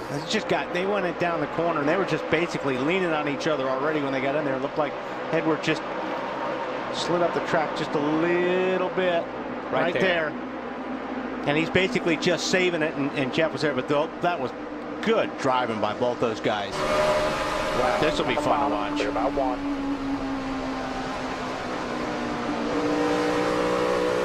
And that's the two easiest cars he'll pass all night. Yeah, you love when they do that in front of you. He was able to pick back up the throttle exactly where he wanted to because the seas just parted in front of him right there. Jeff Gordon fell all the way to 14th. Whoa, Edwards is 17th. Right. Yeah, 99's like, get me out of here. I don't want to be in here in the middle. Matt, what does the 17 say? Rough night for Matt Kenseth. Early in the race, the car was absolutely plowing. He dialed so much rear brake into it. When he got ready to hit pit road, he overshot pit road because it started to lock up. He had to go around, lost a lap. Then the car, you saw the video, extremely free, and that's pretty much been the story of his night. At one point, he was 25th. That put him 12th in the championship standings, but he's climbed up progressively a few spots. Now he's back to 10th. And if you remember when we did the Pocono race on TNT and we showed the pit stops of guys coming in the pits, Michael Waltrip locking his front brakes, Matt Kenseth locking his rear brakes as he came down pit road. Matt plays with his brakes a lot to be able to balance his car getting in and out of the corner, to be able to float it in there and drag the brake, not use too much front, not use too much rear. He plays with it a lot. So obviously here's one time that if reports are correct at bidding. Battle for third. Tony Stewart has the position. Kasey Kahne takes it away from him. Oh, Tony looked like he just backed off the throttle there. Yeah, but I'm going to tell you, that 9 car is good on new tires. When we pitted before, we documented him leaving pit road and having some issues leaving pit road. He run that 48 car down from 25 car lengths behind to take over second place. And once again, here he is on new tires 3 or 4 laps into a run, and he's coming again. This is a track that hasn't been all that great for Kasey Kahne. It's the only oval he's never scored a top 10 on. I'm just watching the times right now, Kyle. From when this race started to right now, they're running about 3 miles per hour faster just because of everything cooling down.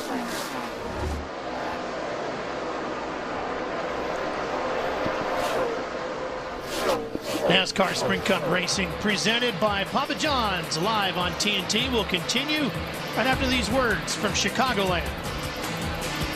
Tune in to Cartoon Network tomorrow night at 7 p.m. Eastern to watch Cartoon Network Flicks, brought to you by Papa John's. Mark Martin really tuned into this racetrack tonight. He has just dominated the show, having led 108 laps, and he's having just as much fun behind the wheel as you would imagine he would be. I'm sure having a good time. Yeah, Alan and Mark, I'm kind of having a good time tonight, too. It's good, boss. Hey, Mark, you know the boss's 60th coming up, right? We're going to give him a big present. Yeah, it's tomorrow, which it'll be awful close to tomorrow by the time this race is over. So, yeah, I'm loving it, man. You know, it's not done yet, though. These things are really hard to win, but we got a hell of a race car. I'm proud to be driving it no matter what happens. Those the very happy voices of Mark Martin, Rick Hendrick, and Alan Gustafson as we take you through the field. Mark Martin hoping he can give the boss man an early birthday gift on a Saturday evening stroll for Mark, making it look easy, very much indeed. His teammate Jimmie Johnson, though, catching him on this run. Why? Because Mark, a couple laps ago, hit the splitter in turn 4. Lap time's not quite as good. Matt? Jimmie Johnson, his teammate, running in second. That's where he's finished twice here in the past in Chicagoland, looking for that first win. 1 of 6 racetracks, he's never won. The car much better this run after that track bar adjustment. It was way too free all the way through the corner earlier. It's much better now. Meanwhile, the 9 of Kasey Kahne runs solid in the 3rd position, about a second behind the Ford 8 of Johnson. His best finish here, 15th. Could have won this race back in 04, but was involved in a crash. The car now much better, just a slight track bar change on that last stop. Adam? Matt, I guess we shouldn't be surprised that Tony Stewart started 32nd and has worked his way into the top 5. He has finished inside the top 5 in 6 of his 8 starts here. They have made minor adjustments throughout the night. Tony already calling for air pressure the next time they come in. Matt? And Brian Vickers reporting basically the balance that he's searching has been a moving target. He was tight early in the race. Now he was free. Now it swung back to being extremely tight. Now he said on the last run, it was really loose early in the run. When it finally came in, it was too late. Their adjustment, they might have over-adjusted, looking at their next stop of what else to do. Lindsay? Matt, Clint Bowyer also feeling a little bit tight in the center. When they came in on that last pit stop, they made changes that took the car back to their original setup. You know, Ralph talked about this track and how much Clint loves it because it's like Kansas. He said everything the same, not just the racing, but the motorhome, the pits, everything. Bottom line, he feels at home here at Chicago, Marty. Lindsey Denny and Denny Hamlin told me yesterday he loves this track because you have to drive the car kind of sideways. Well, I'm going to ask him after the race if he still loves it because this last run he was extremely sideways, so loose he could barely hang on to it in the middle of the corner, bouncing all over the place. They made a wedge and air pressure adjustment much better on this run. Got the car going now for Denny Hamlin, Adam. One driver that really needs a good run tonight, Ryan Newman, a former winner here at Chicago. 4 consecutive finishes outside the top 15 have dropped driver 39 from 4th to 7th in the points. They have fought this race car all night long, making a number of adjustments. He just came on the radio and said, I needed to work better in the center, Matt. You heard in the pre-race just how important this racetrack is for Kurt Busch. Would love to join his brother as a winner at Chicagoland. Currently runs 9th. He says the car, the front just not consistent with the back. He just can't find that balance. It goes back and forth, Larry Mack, from tight one run to loose the next. Well, Matt, a car that has impressed me really since the drop of the green flag. Paul Menard in this 98 car. He qualified 27th. He has made his way up to the top 10. He's one of 16 drivers that ran the Nationwide Series race last night, and I think that really helped the drivers understand track conditions. This is a guy that only has 2 career top 10 finishes and 93 career starts. Yeah, Larry, he's having a really nice run right now. Lap times are good. Carl Edwards right behind him in the 99. Next up behind him, here comes Dale Earnhardt Jr. charging along in the 88. He's up to 12th. As he goes way up top, there's Keselowski in the 25, who's lap down, and then you get the 29 of Harvick, 2-time winner here. Yeah, the 98 and the 99 are the only 2 Fords right now on the lead lap. That's hard to believe. Yeah, like it's hard to believe a Ford hasn't won here. Yeah, it's hard to believe because you would think this style of racetrack would match up with. And Kenseth has run so good here. You know, he's been leading on the last lap, the last couple of races here, only to be passed on the last lap. But it's hard to believe a Ford hadn't run. But it's hard to believe that with the quality of Fords we have in the field, that these guys have just missed it tonight. Jeff Gordon in the 24 runs in 14th, with Martin Truex Jr. rounding out the top 15. Biffle, Sorensen, and Burton were the wave-around cars. We were wondering if how long they were going to have to go before they pitted. They have all pitted now. We'll be right back. Chicagoland, right after this.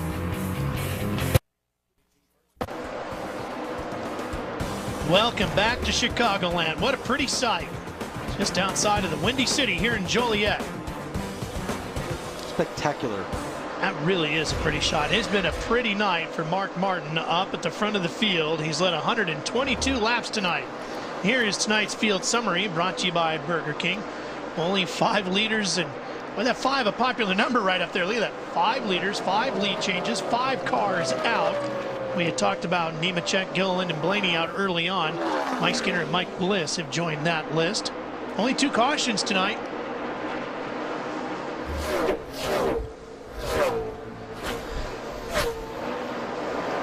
Mark Martin, there you see him. Back behind him,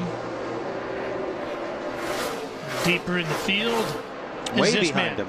Yeah, Reed Sorensen. Now Reed is running back in 36. Kyle, he's 2 laps down. 2 laps down.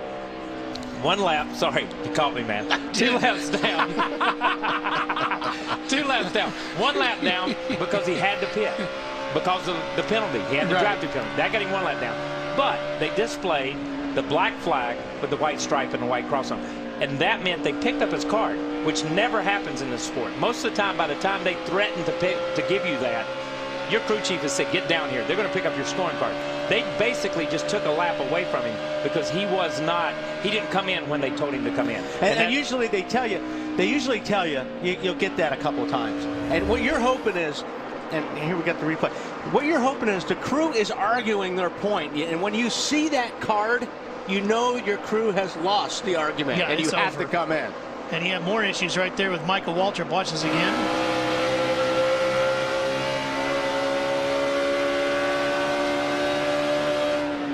Little contact there. But you're right, Kyle. 100 laps to go, man. You're doing great. I don't remember ever anybody having their card actually pulled, because normally you come in time. Normally you come in. Yeah, normally you come in time. NASCAR gives you, they throw, it used to be they would show you the black flag. You had 2 or 3 laps to come in. Then they said, okay, if you don't come in those 2 or 3 laps, we're going to do this. So they allowed you to argue for 2 or 3 laps, and then you went the other way. I don't remember the last time I remember him picking up somebody's scorecard. Mark gets around Michael Waltrip. He's really going to like who's up next. Kyle Busch, who's all the way back in 33rd. Just a rough night for Kyle. Because remember, that's the next guy in front of him in the battle in the point standings. Mark is 10th, Kyle is 9th.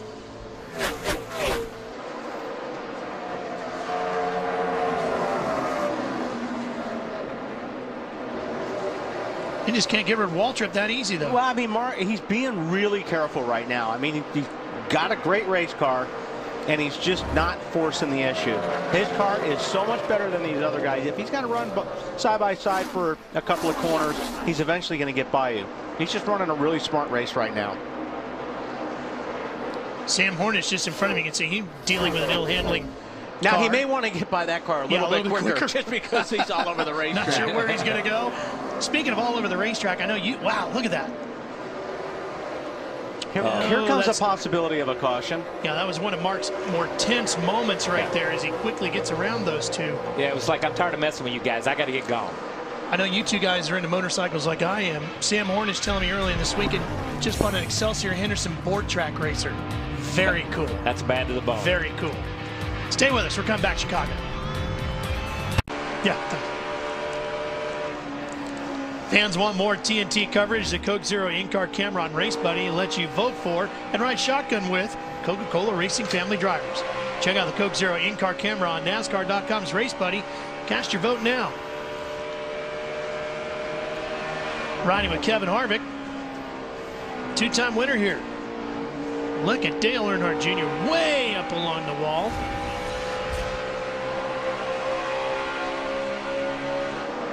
Here's a fight for third. Casey Kane has it. Tony Stewart trying to take it away from him.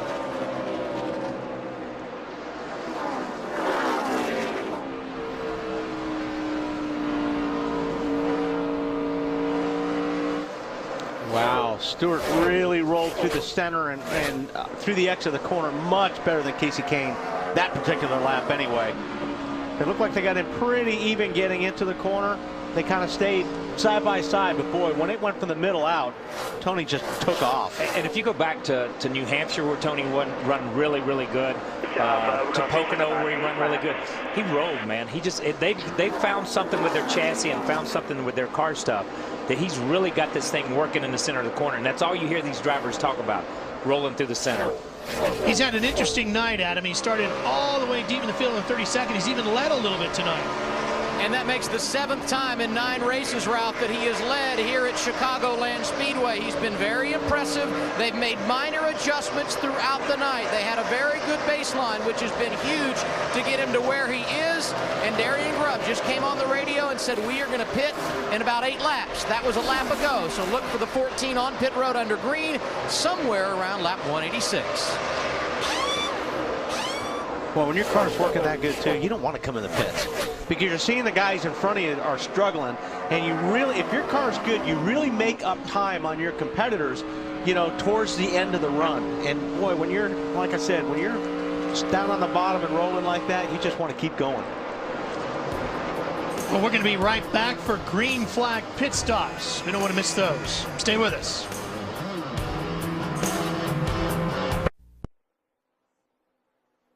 Aerial coverage provided by Goodyear, the official tire of NASCAR. New Fuel Max tires help you have a winning fuel strategy. And pit stops underway. Here's Marty. Ralph, green flag pit stops beginning. Denny Hamlin won the first hit pit road here. He said his car was just a little bit too loose, but they made it much better on that run. Down a quarter round on the track bar. Last run, Martin Truex Jr. coming down pit road right now very fast, but then caught the wall just a little bit. Car is loose for Truex.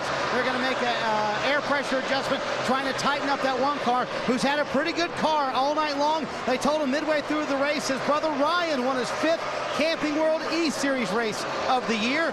Earlier tonight at Thompson Speedway, quick pit stop for the one bunch. Adam?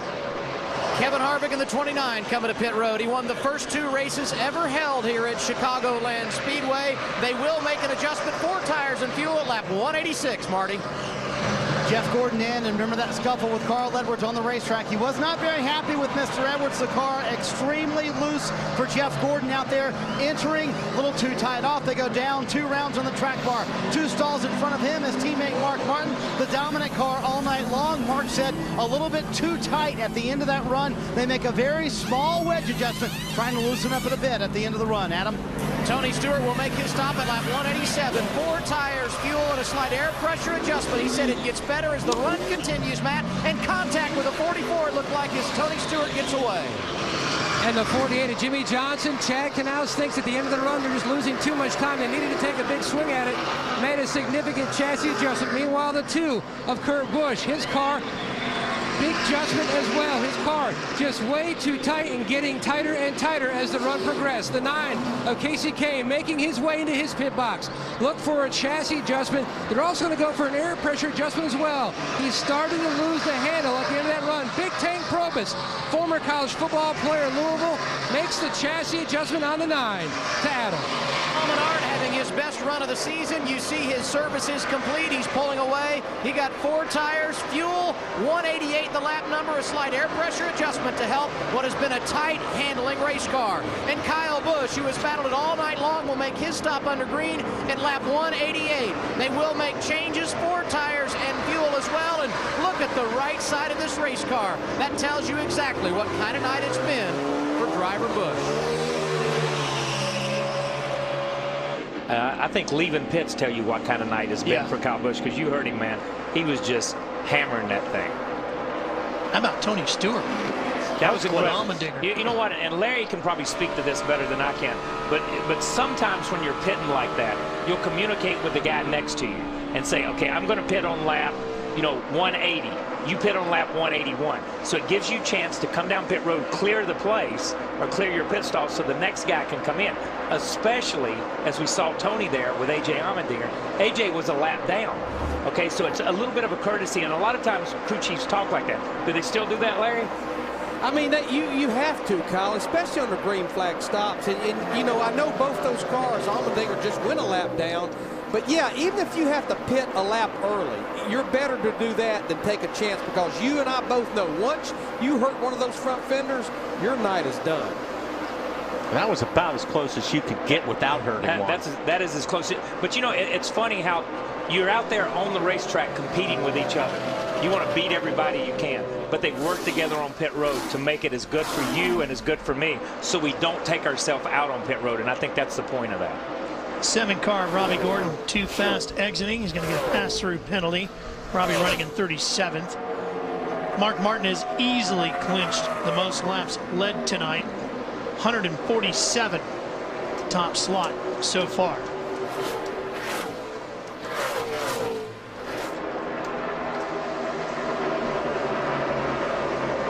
Of course, they're talking about giving the man that owns Hendrick Motorsports, Rick Hendrick, birthday present. Big birthday tomorrow. Good shot. He's got 2 of his cars, 1-2. Looking awfully tough right now.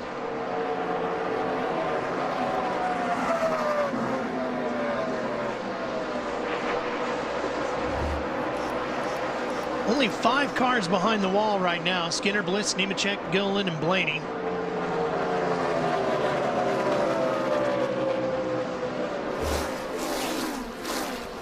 All right, Larry, we're at 194 of the scheduled 267 laps here tonight. What are you thinking as a crew chief?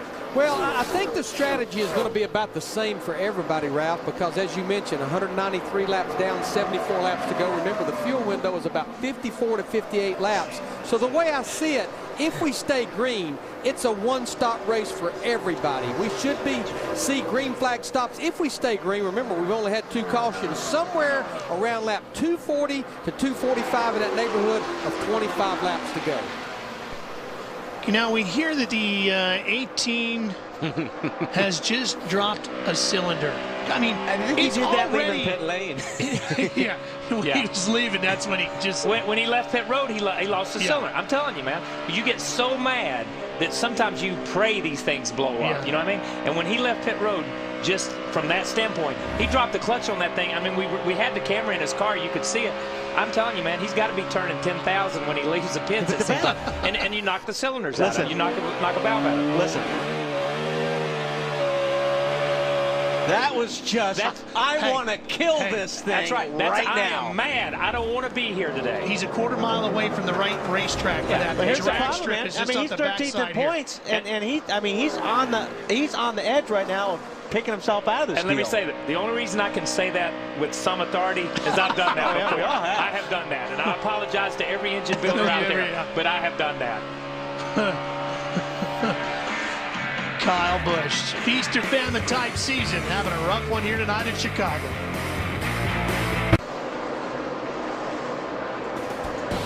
Welcome back to Chicagoland Speedway here in Joliet, Illinois, as NASCAR Sprint Cup Racing presented by Papa John's here tonight live on TNT. Our 6-race NASCAR Summer Series coming to a conclusion here tonight. Mark Martin continuing to lead, 157 laps now out front.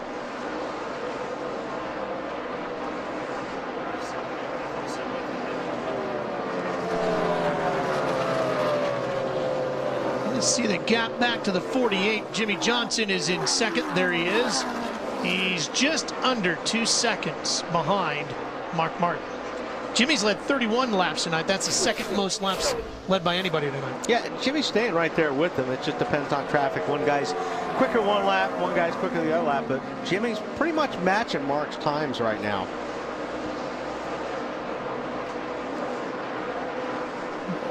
Here's Clint Boyer in the 33 car. He is sixth. Trying to make up some ground this front. He's gained a spot in the points, Lindsay. He went from 16th to 15th the way he's racing here tonight. Yeah, Ralph, he did, and they're obviously very excited about that. But right now, he said his car's a little bit tight in the center. But Shane Wilson is watching very closely, just as he was doing last night in that nationwide race. And I spoke with him this morning, and he said he will change his pit strategy a bit because he was so surprised how Joey Logano was able to stay out there and really hold off Kyle Busch with the tires. So that will be a huge issue that they start to look at as the laps wind down in this race. How do you guys think it'll impact things? Supposed to do more than just shrug your shoulders. I'm trying to figure that out. Yeah. You know, this isn't not on the camera. Now you guys are, I mean, he's sitting, what, 6th spot right now? It'd be a big point. So what is he out right now? If he's 15th in points, how far back is he out of the points? My scoring monitor only goes to 14th with the points. Let's see if we can get that for you. If 14th is Rudiman, and Kyle Busch is 13th, and he's already dropped 5 spots in the points. So he's 115 out. Yeah, and we need to correct something, okay? We're being told now that Kyle Busch had already lost the cylinder before he come to pit road. So leaving pit road that hard, he didn't drop a cylinder, but that's just the frustration of hitting the wall, tearing the cylinder. Look, last time I broke a motor, tore a transmission out, and wrecked, I punched the cabinet and broke my hand and had to wear a cast on my hand. Okay, but wait a minute. About 6 weeks. So. Let's straighten something out. Okay, you had a bad night. You had a bad night. You had a bad night. I'm just clarifying. You dropped the cylinder before the pit stop. Before the pit stop. So you're still trying to blow it up when you're leaving the pit. You're still trying to finish it off, whether you did it then or before. I just wanted to clarify that it was blown up before he came down pit road. You're just trying to stick a fork in that thing. I'm just trying to clarify that. All right, well, let's clarify this. We're going to check out a fresh take brought to you by Subway Restaurants. Subway, eat fresh, and let's go down to Larry Mack, fork in hand, Larry. Well, Ralph, I didn't get a chance before the green flag to give you our normal race averages or race trends, and what we look at is the last 8 races here at Chicago, which has always been here 2001 through 2008. And 2, I want you to look closely at the longest green flag run, average about 77 laps. We're right about that right now since that last restart on lap 136. Of course, if we go to the end with 60 laps to go, we'll almost double that number. But the one I want you to look at closely, just look. Average last caution around 253 with 14 laps to go. In fact, all 8 races here that we've been here, we've had a caution in the last 30 to 35 laps. You saw Ryan Vickers. He's back in 7th. Mark Martin back at the point. Picking his way through. He's already lapped all the way up to 15th. We'll be back.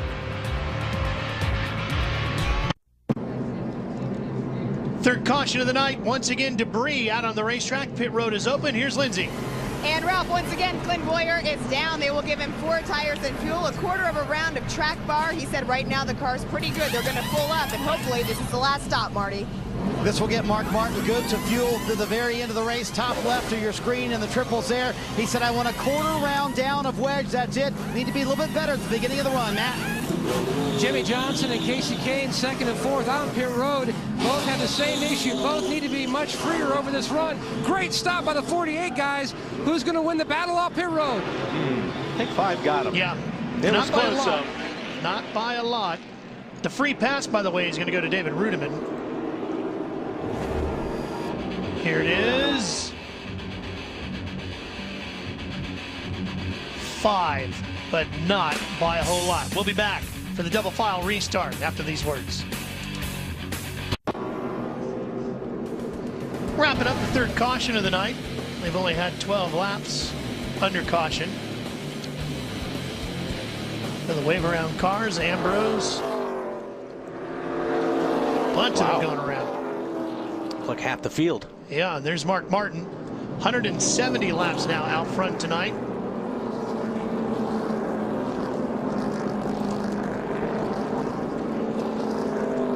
Wave around group maybe getting a bit of a break this time on the fuel, you think? Or on the fuel? With the fuel, with the pits? A break? No, why would they I wouldn't say a break. Just, I would say a break. I would say they're in a worse position. Because you're sitting here, these guys that have pitted have their fuel. Yeah. And they can probably go to the end unless there's a green-white checker or unless, you know, they're going to be right there. These guys that got the wave around got to get a caution or got to get something because they're going to pit and go from being where they're at. So it's going to come back to haunt them at some point in time if they don't get a caution. Speaking of pit stops, the 14 has been so good the last 2 weeks up until right now. Watch the left front.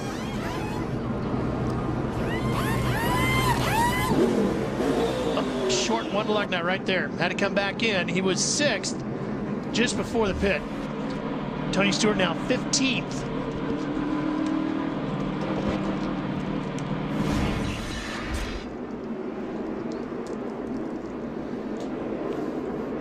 I think the cool part about that shot was you saw him with his hand up in the wheel as Tony began to drive away, and then he snatches it out. That's how those guys have to be on top.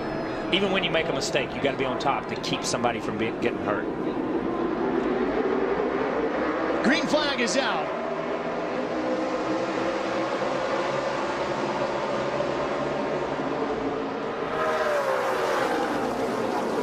See if Jimmie Johnson's been showing his full hand right now. So I think he's actually been as good as Mark all night. See if he's just been riding or not.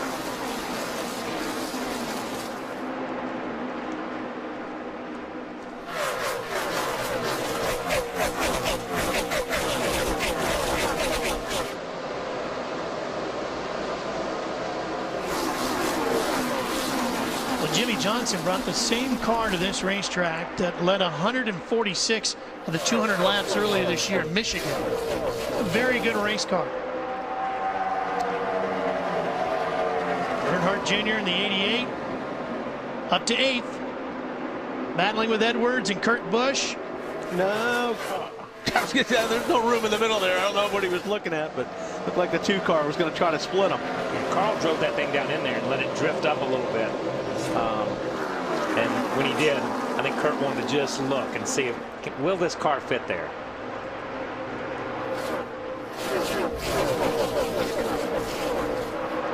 Mark's won 2 night races this year. Same car as Darlington. Yeah. And of course, we were talking about Michigan. Michigan was the race where Johnson led all those laps, but it was Mark Martin who pulled into victory lane that day.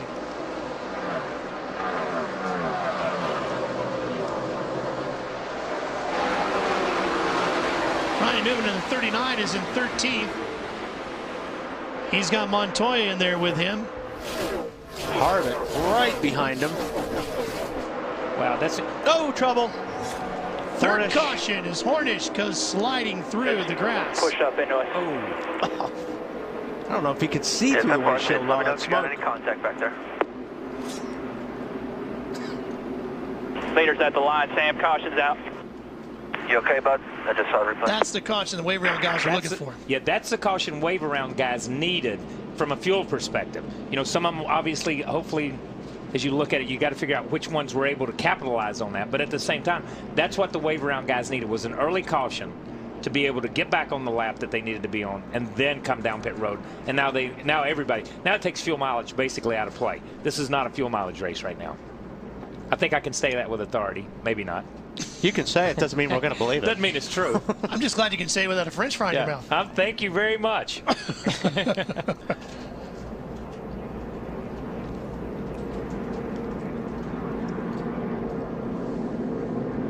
Yeah, the window net's down. I think he's just trying to get all his stuff off. These cars, you know, when you're inside these cars, you got a lot of stuff that you're hooked to. Hoses and Hans devices and radios, and there's all kinds of stuff plugged into your helmet. So getting out of these things takes a little bit of time sometimes, especially where the seats are great now because the seats totally wrap around you too. You got to take the steering wheel off. Now, if he was on fire, yeah, look he'd how be much smoke's in that car, though. Look how much, I don't know where the smoke's coming from in this car, because I thought I really thought the way it came out of the pack, and we've not seen a replay, that he got spun, that he got tapped, because he just kind of floated down through the infield into the wall. Usually more like you got turned out of a pack. Usually you get help on one of those situations. Take a look. Here's a great high shot. Sam was in 20th. It looks like the 20 car is underneath him, and he just kind of lost it, or he got hit a little bit, but yeah, Hornish was innocent victim there. He just definitely got the short end of the stick. Yeah, it was not Sam's fault at all.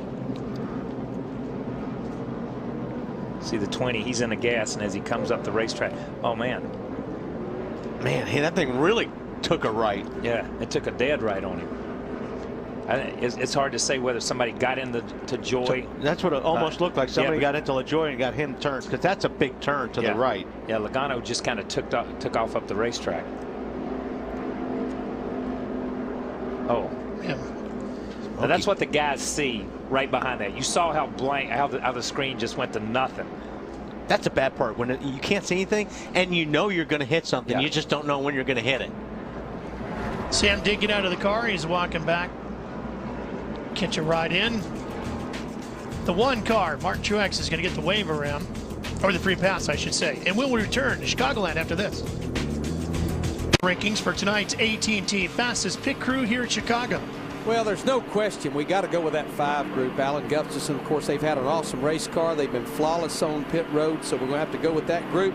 And how about Denny Hamlin? You know, you look at his last 5 races, I think he's had like 3 or 4 top 5 finishes. Mike Ford in that group got him sitting up there in 3rd. And you know what? I have got to tip my hat to this group. I talked about him earlier. That 98 car, Paul Menard, Larry Carter, the crew chief, sitting up there in 7th. Obviously, their car's been good. Their pit stops has went right along with it. Fans, we want to hear from you. Cast your vote for the AT&T fastest pit crew of today's race. From your AT&T phone, text in the car number for the pit crew you think is the fastest and most valuable in this race to 2258. Getting ready to come back to the green. Double file restart, ready to go. We were talking about the 9 cars that did the wave around. The only guy that really benefited out of it was Keselowski in the 25. He was the only wave around who got back on the lead lap. Truex did, however, get the free pass. Here we go again.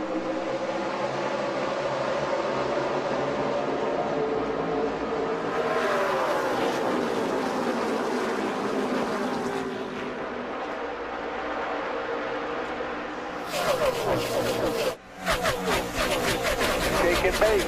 Clear by 2. 48. Well, he had flexing the muscle. Yeah, he had led 31 laps earlier, and maybe you're right, Wally. Maybe he was kind of holding back a little bit. I don't know if he's holding back. I mean, Mark had a really good car, but Mark wasn't making any ground. He was not leaving Jimmy Johnson, and that's why I started watching these last 20 laps, 30 laps, going, you know what, Jimmy Johnson may just be riding. So we're getting towards the end of the race. He's going to have to show what he's got at this point. Yeah, and this is a point where Mark Martin's had clean air for 15 or 20 laps after every restart. Now Jimmy Johnson's experiencing that clean air that we talk about so much. But I'm going to tell you, where Mark seems to really beat him, Mark rotates to the center and goes to the gas and runs straighter up off the corner than what Jimmy or anybody's been able to do all night. Lindsay's caught up with Sam Hornish. Sam just came out of the Enfield Care Center. Sam, first and foremost, are you okay? And take me through what happened. Yeah, I'm fine. It's unfortunate for the 1-1 Dodge for sure, but I don't know, the 20 car just pushed up into us, spun us around, and you know, slid through the grass forever until we hit the inside wall, and then I couldn't get it refired, so had to come back here. But I don't know. I get raced pretty hard by the 20 car, so it's about normal. Well, the 20 ended up. Oh, no! Caution's out. Oh, no. Man, there goes Jeff Burton and gets clobbered by Speed. And Menard was already the first car involved. Wow, that's a big hit right there. That's good. You heard him say, "Are you all right?" And you heard him say, "Yay, bub." So that's pretty good. Menard's moving, and so are Speed and Burton.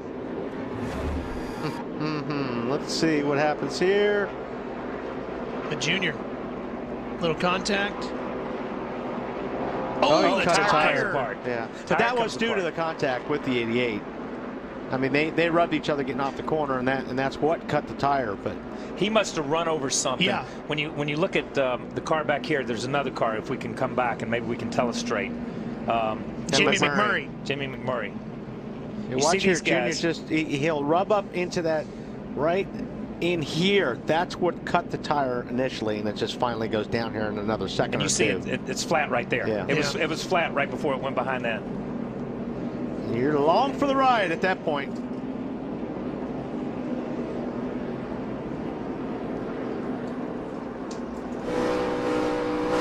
outside at your door. Still outside, inside, in the middle, in the middle, in the middle. Pretty good shot. Yeah, you can hear that.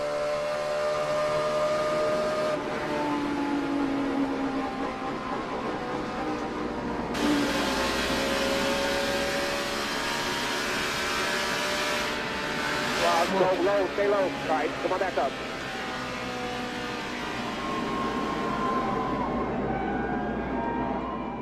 Wow. And it just turned that car dead to the left. Yeah, when it comes apart, it just rips a quarter panel off and then turns the car dead across the racetrack. And they were really having a good night, too. You heard Larry talking about how good his pit crew was doing. They had him running in 8th. Here's the problems behind him. You see that right there? I mean, man. But you see McMurray and those guys, they just ran over the debris that came out from under the 98 car when he blew the tire.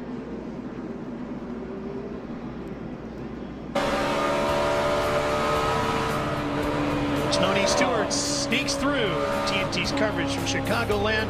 We'll be right back. TNT's coverage from Chicago presented by Papa John's continuing as we wrap up our NASCAR summer season here on TNT. 5th caution of the night. Jeff Burton was involved in it, and Lindsay is caught up with the driver of the 31. Ralph, Jeff Burton running 30th when caught up in that accident. Jeff, take me through what happened. Long night. We had a decent car and came into pits there, and thing fell off the jack and got 2 laps down or 3 laps down, and you know, just ridiculous. Just all kinds of stuff happening to us. And then you know, I know double file restarts are exciting and all that, but this is the 4th week in a row we've been wrecked on a double file restart, and I'm about done with it. Any chance that your team gets this thing? I know that there's not much time at all in this race. It hit really hard, and you know, it's a shame. We just, like I said, 4 weeks in a row, double file restarts, we've been in a wreck, and hadn't caused one of them. And you know, it's I know it's exciting to watch and all that, but I've had enough of it. Jeff Burton obviously frustrated about the new rule, Ralph. Yeah, apparently not a fan. No, and I thought he did a good job, because when she first asked him the question, he wanted to say something then. And he hesitated for just a few seconds, took a sip of his Coke Zero, and then said, okay, I'm just not a big fan of it. Yeah. Jeff has been running at the finish in all 18 races so far this season until tonight. Nobody's gonna take my car, race into the ground. Nobody's gonna be my car, it's gonna break the speed of sound. I love it, I need it, I bleed it.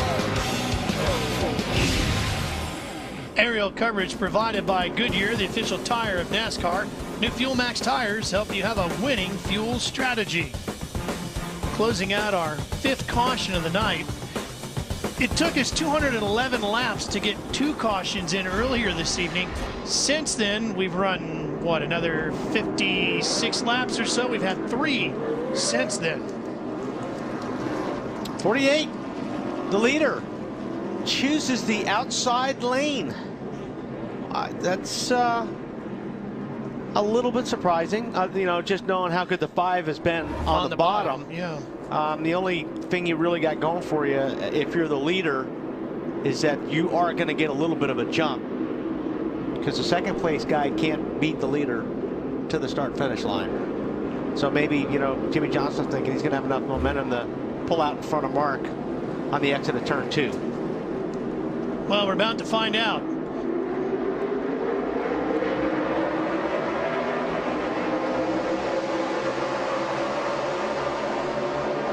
Wow. Well, look at Mark come back on the inside.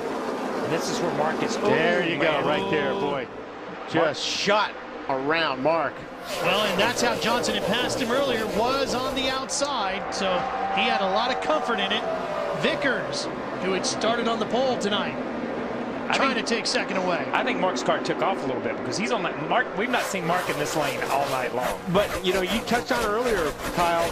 This, you know, Mark's been, he's had his own race. He's had nobody to follow all night long. Now he's in traffic, and these cars handle totally different when you're following a good race car. Marty, how about Mark Martin on the restarts? Well, and Mark is not happy having to do all these restarts. Remember, it takes about 10 laps for this 5 car to come into the way Mark likes it. So every time they have a caution, it really slows down their momentum. Mark wants to go green from here to the end, but all these cautions really messing up their rhythm. 34 to go.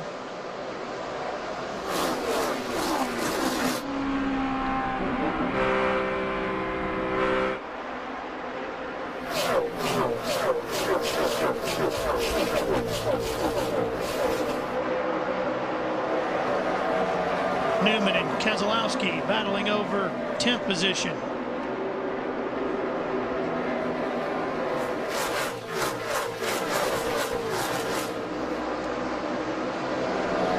'25 was a wave around earlier in the night.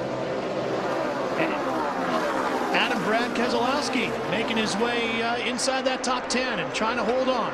And I guess we shouldn't be surprised, Ralph, because coming into tonight, he had been in the top 10 in 3 of his last 4 Cup starts. The only hiccup coming last week at Daytona when they had some problems involved in an accident. This kid has struggled qualifying, but you put him in the race, he can get it done. They have taken advantage of a good race car tonight, a little bit of racing luck, and here he is again with an opportunity to be in the top 10 for the 4th time in 5 races. That's a major statement for a team that runs part-time. It is. I mean, they struggled at Dover because they missed a show at Dover. Yeah. You know, the one. I mean, but But when he gets in the race, he does run darn good. He runs good. He obviously won Talladega and the 09 car, but you know the one thing is here's a wave around car running in the top 10. We saw the 42 car at Pocono in the first TNT race. Wave around car finishes in the top 10. We've not had a lot of wave around cars this year during these 6 races. Once they changed and went to the double file, that have been able to capitalize on it. But the ones who have been able to use that rule to their advantage have gotten themselves back in the race and have had good finishes. And I think it took a track like this in order for it to work out, too. Well, this is the majority of the racetracks. When you start looking at the mile and a half racetracks, you start looking at those, then you end up with 10 or 12 or 15 racetracks, which is the heart of what the season is. It's not the Daytonas. It's not the Poconos. It's not the road courses and the short tracks. This is the heart of what the racing is. And if you can capitalize on the wave around here and make that rule work for you, that's a big deal. Tony Eury Jr. working on that pit box of the 25, too, for Brad Keselowski.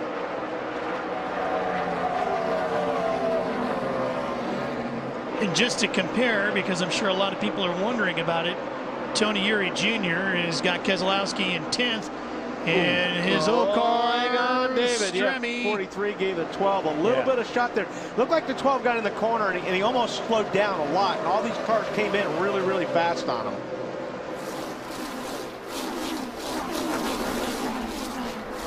Just to finish that off, Marnie, the old car for Tony Eury Jr., Dale Earnhardt Jr. running in 17th now with his new crew chief, Lance McGrew. Yes, indeed, and he's one of those cars that pitted a few laps ago on lap 227. Jr. and Lance McGrew doing that because they thought that the car would come to life, and indeed it is not. It's gone a little tight for Jr., but he does have 4 new tires on, so it's going to be interesting to see if he can make his way back through the field. Currently in 17th, as you mentioned, Ralph, but hoping these tires can propel him forward a little bit. Okay, and let's go back to Junior a little bit. All right, here he is back at the top of the racetrack. We saw the last couple of laps, he's been back down on the bottom of the racetrack or the middle of the racetrack trying to make it work. 5 laps into the race, he was at the top of the racetrack. So he's worked the top of the racetrack all night long. When you change your groove late in the race and then try to get your crew chief to adjust to it, you've been telling him one thing all night long, and then you're in a different place on the racetrack.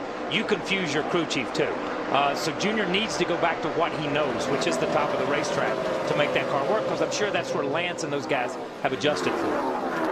Yeah, I think he's. Yeah, you're right, Kyle. I think he's searching right now. He's searching. You know, he's looking to see. I think he's trying to look for a couple of spots here to see if the car will be better down on the bottom or whatever you say. But you're right. I mean, right now he's sitting in 17th spot, and the last couple laps have been about 7 miles per hour slower than the leader. So he's losing ground in a hurry right now. And you know, the worst thing to do, and you know this, is to be 15, 20 laps to go, searching for a place to run on a racetrack. Too late for that. Yeah, it's too late. You've got to go ahead and establish where your car works best, and you got to commit to that. And that's what Mark, and that's what the 48, and that's what those guys have done. They've committed. Hey, I know the bottom works for me. That's where I'm going. Jimmie Johnson has won in 5 of the last 6 races when he's been leading with 25 to go, which is right where we are now. Yeah, he just seemed like he was sitting back there stalking. Let's take a look at tonight's NASCAR Sprint Cup Mobile Now moment. That last restart, Jimmie Johnson took the outside line. He thought maybe Mark was going to get a run at him. And then watch what happens down here in 1 and 2. I don't think Mark could just hold the center there. He got a little bit loose. He had to jump off the throttle, and 48 was in the throttle. Yeah, and you see the 83 gets that run on him down the backstretch, which takes second place away.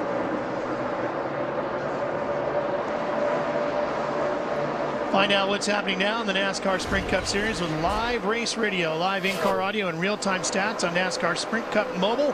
Visit sprint.com/speed. Only from Sprint, only on the Now Network. Jimmie Johnson's building on that lead, Matt. He's up to 1.2 seconds between him and Vickers. Added a 10th that last time around. And Jimmy's best friend right now, track position. He's got that clean air out front.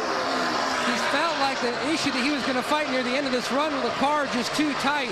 But that fresh air out front helping. Meanwhile, the 83 of Vickers, you have to look at what they came into this race trying to accomplish. They won the pole, big picture racing here, trying to score that first win. 5th, 2 separate times this year, running solidly in the 2nd position. Great start on this restart to get him that 2nd spot. Now he's just trying to hold on to it, Ralph.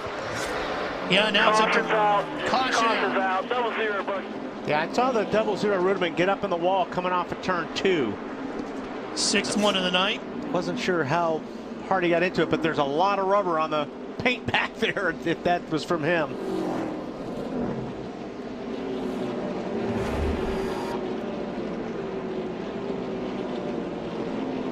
This is actually coming to the start. Okay, here we go. Just going into turn 1.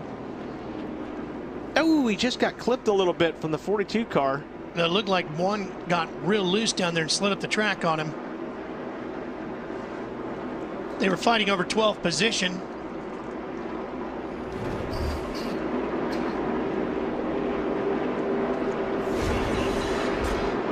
Okay.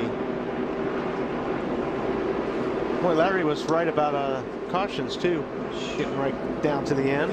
And Mark Martin wanted green flag laps, and this doesn't help him at all. No, this is falling into Jimmy's hands right here. Yeah. I mean, now Mark's going to be in the back in the 2nd row on this restart instead of up on the front row. Yeah. And I don't think the 83, I just don't think the 83's got anything for the 48, especially on the starts. Jimmy's been pretty strong on these restarts. And you know, I know we mentioned and was said that Mark wanted a long green run. I didn't see Mark making a lot of progress on that green run. And that was a pretty long green run. His car should have come in by then. These guys are up there now. That dirty air. Yeah.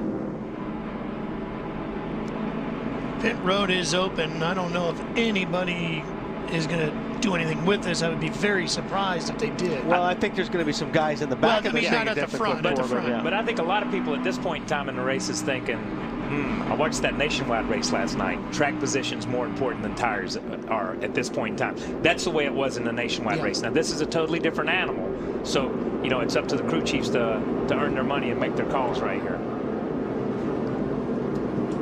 Wow. Well, I think Jeff Gordon, the eighth and back, pretty much are coming down. Keselowski's coming in, Newman, Montoya, Ambrose. I think a lot more come down pit road than I was going to say. This changes it a little bit because you're going to have new tires only a couple rows back. Yeah. Earnhardt Jr.'s in. I really thought maybe the first 15 or so cars, or maybe more than that, would have stayed out, but it only looks like the first 8 or 10 cars really stayed out.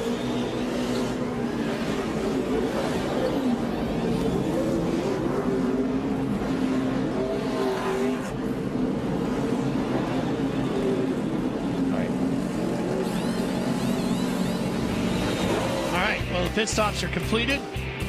We'll be back for another double file restart right after this. NASCAR Sprint Cup Racing presented by Papa John's, continuing from Chicagoland Speedway here in Joliet, Illinois on TNT. The NASCAR Summer Series wrapping up here tonight. Our 6-race tour. 18 to go. Once again, Jimmie Johnson's going to take the double file restart from the point on the outside. He'll have Vickers to the inside this time. And as you said, Wally, it's going to be Mark Martin back on the inside now of row 2. Yeah, now, again, seems like every time we go to restart now, he's losing more and more of that clean air. It's, you know, we talk about it a lot. It's so important to have your car out front, to steal all that air so you have all that downforce on the front of your car. It just helps you through the corners. It helps put pressure on your front tires. And it gives you grip. Whoa! And he gets him sideways. Jimmie Johnson's got Hamlin inside.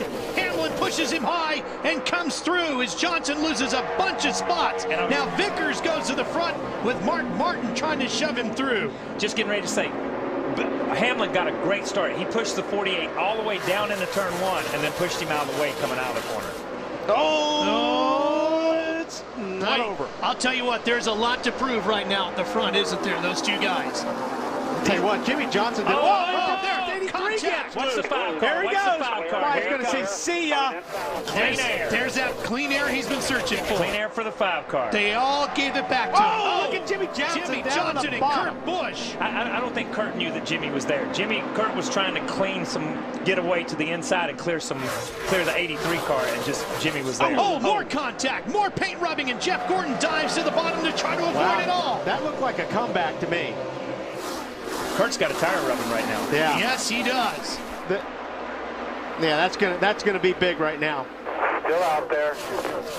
Oh, and is that Boyer in the 33 with Keselowski in there too, and Keselowski goes all the way to the wall. Yeah, Keselowski looks like he's got trouble because he's slowing and getting way out of the way. Smoke still coming off of the 2 of Kurt Busch. Boy, how fast things change. Wow. I mean, you got a guy checking out in the 48 car, and now he's in 3 wrecks within 1 lap. Yeah. They just don't throw a caution for anything. 2 cars rubbing tires, and Mark's back out in clear air and running away from the 11. And the 83 and the 48 that were the main contenders in the race all night long have dropped back. Kurt Busch was in 5th. He has dropped to 8th, and the tire's still rubbing, now 9th. Keselowski was running in 11th. Yeah, Jeff Gordon and Casey Kane here. These guys may have pitted. Did either one of these guys 24 pit? did. Gordon, 24 the 24 did, is on fresh tires right now, and I'll tell you what, looks like he's making up some ground right now. Yeah, he's going to try to get 3rd away from Kane here. Keselowski visited pit road. Kane's just strong enough to keep him down on that inside, and that's keeping these guys from catching. That's keeping the 40 or 24 from being able to capitalize on his tires right now. Now I don't know at what point these tires equalize, new to old. You know what I mean? When you look at it and you say, okay, at what point do the speeds kind of neutralize themselves out? But the 24 finally gets around the 9. He's got to get around him if he's going to make a run at this thing. Let's go back and take a look at how all this unfolded, beginning with the 11 and the 83 here of Hamlin and Vickers. Now the 83 just gets a little bit loose up right here and goes into the 11, back on the bottom where he needs it. What I'm interested to see is between the 2 and the 48, if the 2 actually turn down on the 48. See, the 48. And this would have happened in the front stretch after they got together in the middle of the back stretch. Right. Okay. No. Yeah. The 2 definitely took an extra shot at the 48. Now, what happened was the 48 got loose coming up out of 4 and got into Kurt. And I'm sure Kurt didn't appreciate that, but Kurt definitely turned down on the 48 and gave him another shot. Yeah, I think that the one in the middle of the backstretch there, when you looked at the thing in the middle of the backstretch and you looked at coming off 4, that's just racing. And prior to that, you saw the 2 got into the 9 as well. Marty, how about those tires on Jeff Gordon's car? Yeah, what a call by Steve Letarte, pitting there on lap 248. They made a big adjustment, a wedge adjustment, trying to free this thing up, and the car absolutely has come to life. He's one of those guys, took on tires, took the chance, restarted 10th. He's come up to 2nd. Steve Letarte, his biggest cheerleader on the radio, saying go every lap. He is digging, Marty. He's 1.4 seconds behind his teammate Mark Martin, and they wanted to give the boss, Rick Hendrick, a birthday gift. Here they come. Well, 1 and 2. interesting to see right now what their lap times are this lap. The 48 and the 24 are fairly clean right now. Or I'm sorry, the 5 and the 24. I'd like to see what Jeff Gordon comes across the line at right now. See if he is actually gaining on Mark Martin. The last lap, Mark ran 171.8 and Gordon was 171.5. This lap, still, Mark Martin is a little bit quicker than Jeff Gordon.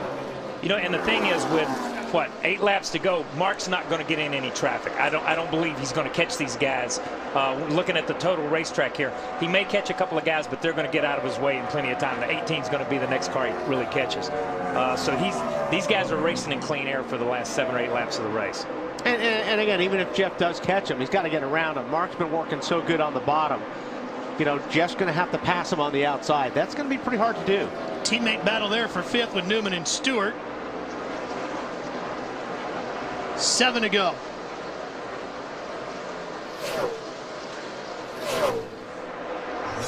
Uh-oh, we got trouble in 4. Oh, Kyle Busch finally finishes it off. What a night. It blew up, boy. And that's not what Mark wanted to see. No. And especially if he said it blew up, because that's, if it blew up, then it may have put something down on the racetrack. All right. And I think if you have fresh tires, anywhere is going to make a difference is on a restart. Yes. Larry? Well, the 24 car, I was just going to say, remember, he has about 36 lap fresher tires than Mark Martin. There's a lot of reasons Mark Martin didn't want to see a caution, but those 4 Goodyears on that 24 car is the biggest reason. Yeah, I've got to agree with you on that, Larry. I think where the difference is going to be is on these restarts. I mean, just even on the initial go, you got more rubber on the rear tires, it's going to give you a better acceleration. Logano's going to get the free pass.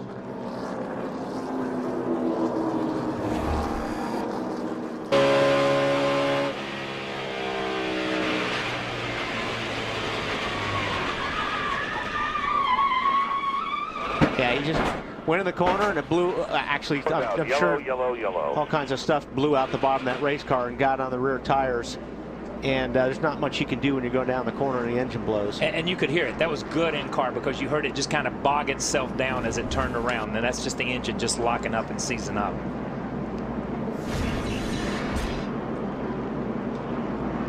So Mark Martin is back now to 12th in the point standings. Still inside the 12 where he's got to be to make it into the chase. Gordon, of course, looking to get the win, get some of those bonus points to help him out when the chase begins. I hate running through that white stuff. I know, man. You know, because when you're out, and it may not be, but when you're driving and you've been racing out there and your tires are hot and they want you to run through that white stuff, psychologically it's like, oh man, I'm screwing up my tires right now. It's sticking to my tires. Marty, what are the crew chiefs thinking? Alan Gustafson and Mark Martin making a little conversation here about which lane they're going to pick. I think Mark's going to pick the outside here. How worried are you about those new tires behind you with your teammate? You know, I'm worried about the tires. I'm more worried about double file restart. These guys on this Kellogg's Carquest Chevy have done an awesome job, awesome pit stops, and Mark's drove his tail off. Had a great car, you know, but that's what makes these races so interesting, so good for the fans. It's going to be tough. So it's all in the restart. I think if we get clean air, we'll be gone. But we got to get that 24 cleared, and that's not easy to do. It's going to be very interesting, and that was the debate. Alan was trying to talk Mark into taking the outside lane. You guys have mentioned it all night long. Mark Martin has chose the bottom lane, taking the outside for this final what could be the final restart, I should say. Boy, I don't know if that was the right move or not. I just, you know, if Jeff Gordon's tires are a little bit better and you're on the bottom and you can nail that throttle and then that thing hooks, he's going to be gone. And that's exactly what I was thinking. I'm thinking, okay, I'm on the outside with older tires. You're on the inside with newer tires. 99% of the racetracks in the world, you want it the other way Exactly. around. Yeah. You know, so this is going to be, I'm not sure which lane to choose. Well, let's hear how that conversation unfolded between Alan Gustafson, the crew chief, and the driver, Mark Martin. Okay, which lane should we start in? Are you okay up top? I don't know. You know, if he starts up top, he's going to... Here's the way I look at it, Mark.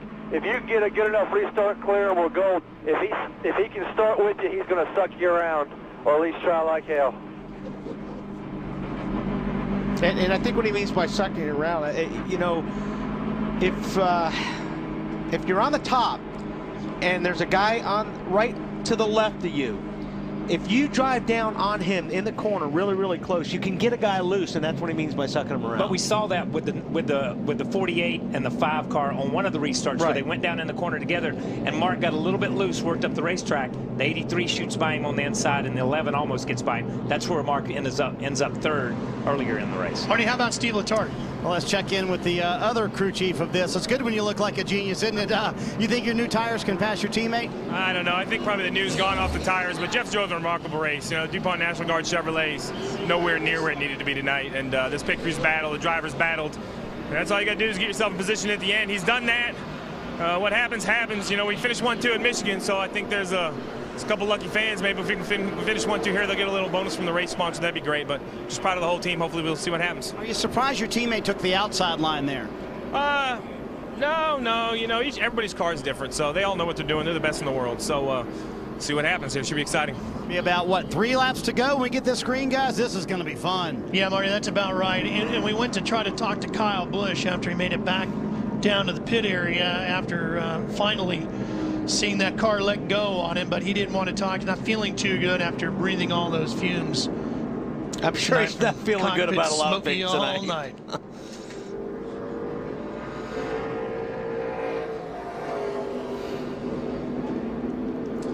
Well, you can only imagine the things going on inside the minds of these two drivers. Yeah, but, you know, we're getting ready to have a great finish here tonight. Let's go back 1 week. Take a look at that finish at Daytona. What did you guys think about how that all went between Tony Stewart and Kyle Busch? Did you say that, Kyle? Okay. Let's read the question. Last week, Kyle said it was okay for 14 to take out. He didn't take him out, okay? He didn't take out the 18. The 18 right here. The 18 blocks left. The 18 goes black to block right, and he takes himself out. That's straight up racing right there. I don't care. Block me once, that's okay. Block me twice. We saw it at Talladega. We've seen it 100 times. You'll see it for 20th place. You'll see it for 30th place. The bad part about this is the scene you're seeing right here. The other people that it took out of this race. They were very fortunate and very blessed that no one was hurt. But Kyle blocked twice. That was a vicious hit right there when the 20 car hit the 18. But I'd say that's straight up racing. That is a racing incident that could have happened on the 5th lap, the 6th lap, or the 7th lap. I don't care. He's right. I mean, that's the way you have to race a restricted plate race. I mean, if you're in front, you've got to use the mirror. And it's been like that. This isn't something new. This has been like this for 15 years. Okay, have I missed something here? But on Twitterville here, they're saying that if these guys run 1st and 2nd, there's $1 million bonus. No, you haven't missed something. Okay. That is out there because they finished 1 and 2 at Michigan. Yes. And LifeLock also sponsored that race. So LifeLock has put up a bonus of $1 million. So then you bucks. have missed something. I've missed something, and I apologize to everybody out there. I missed this, but this is cool. So I'm pulling for everybody in front of the 11 and the 9 car right now. I'd like to see somebody win $1 million. Just remember the 14 and the 39 also got fresh tires, and you see them in the picture as well, with Newman in 5th and Stewart in 6th. Here we go. 3 to go from Chicagoland. Mark Martin leading the pack to the line. There's the green. We're underway. Okay, the leader got a great jump, and he's going to choose whichever lane he wants when he gets there. That's what he really needed. Now, this is going to be key, though. 1 and 2 right here. That's where you want to be able to choose your own line when you know when you're going to go. Now, Mark got a great restart, and Casey Kane taking the 2nd position now. Gordon trying to come back on the bottom. And this is what Mark wants to see in his mirror. He wants to see those guys racing like heck behind him. Stewart up to 4th. Here comes Tony. Remember how far back he started tonight. Way deep in the field. Stewart began in 32nd tonight, running inside the top 5. Here we go. White flag is out. I'm telling you, these guys chasing Mark Martin better be glad it's not another 100 laps in this race, or he'd lap them all. Casey Kane had a great night. How about Tony Stewart? As far back as 17th after that pit stop has driven back to 4th. What a great run. What a great Coming run to the from Mark checkered Martin. flag. Mark Martin takes the win. Jeff Gordon finishes in 2nd. And that's $1 million from LifeLock, people. And that was a heck of a race, man. I can't believe it. Tell me, we won, right? I can't believe that. Mark, you didn't win. You crushed him, baby. You crushed him, baby. Yes, you did, Mark. $1 million. You're 3. His 39th win and his 741st start. His 4th win of 2009, the most of all drivers, and his first win here in Chicagoland and his 9th start here. 7th different winner in 9 races here at Chicagoland. And he's 11th in points now.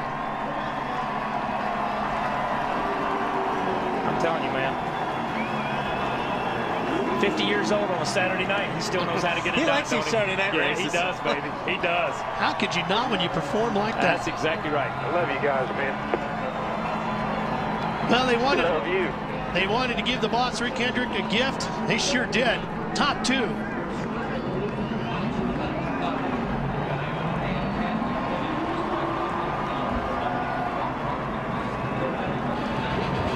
$195 laps Mark Martin led here tonight, the most ever by a driver here in Chicagoland. We'll be back.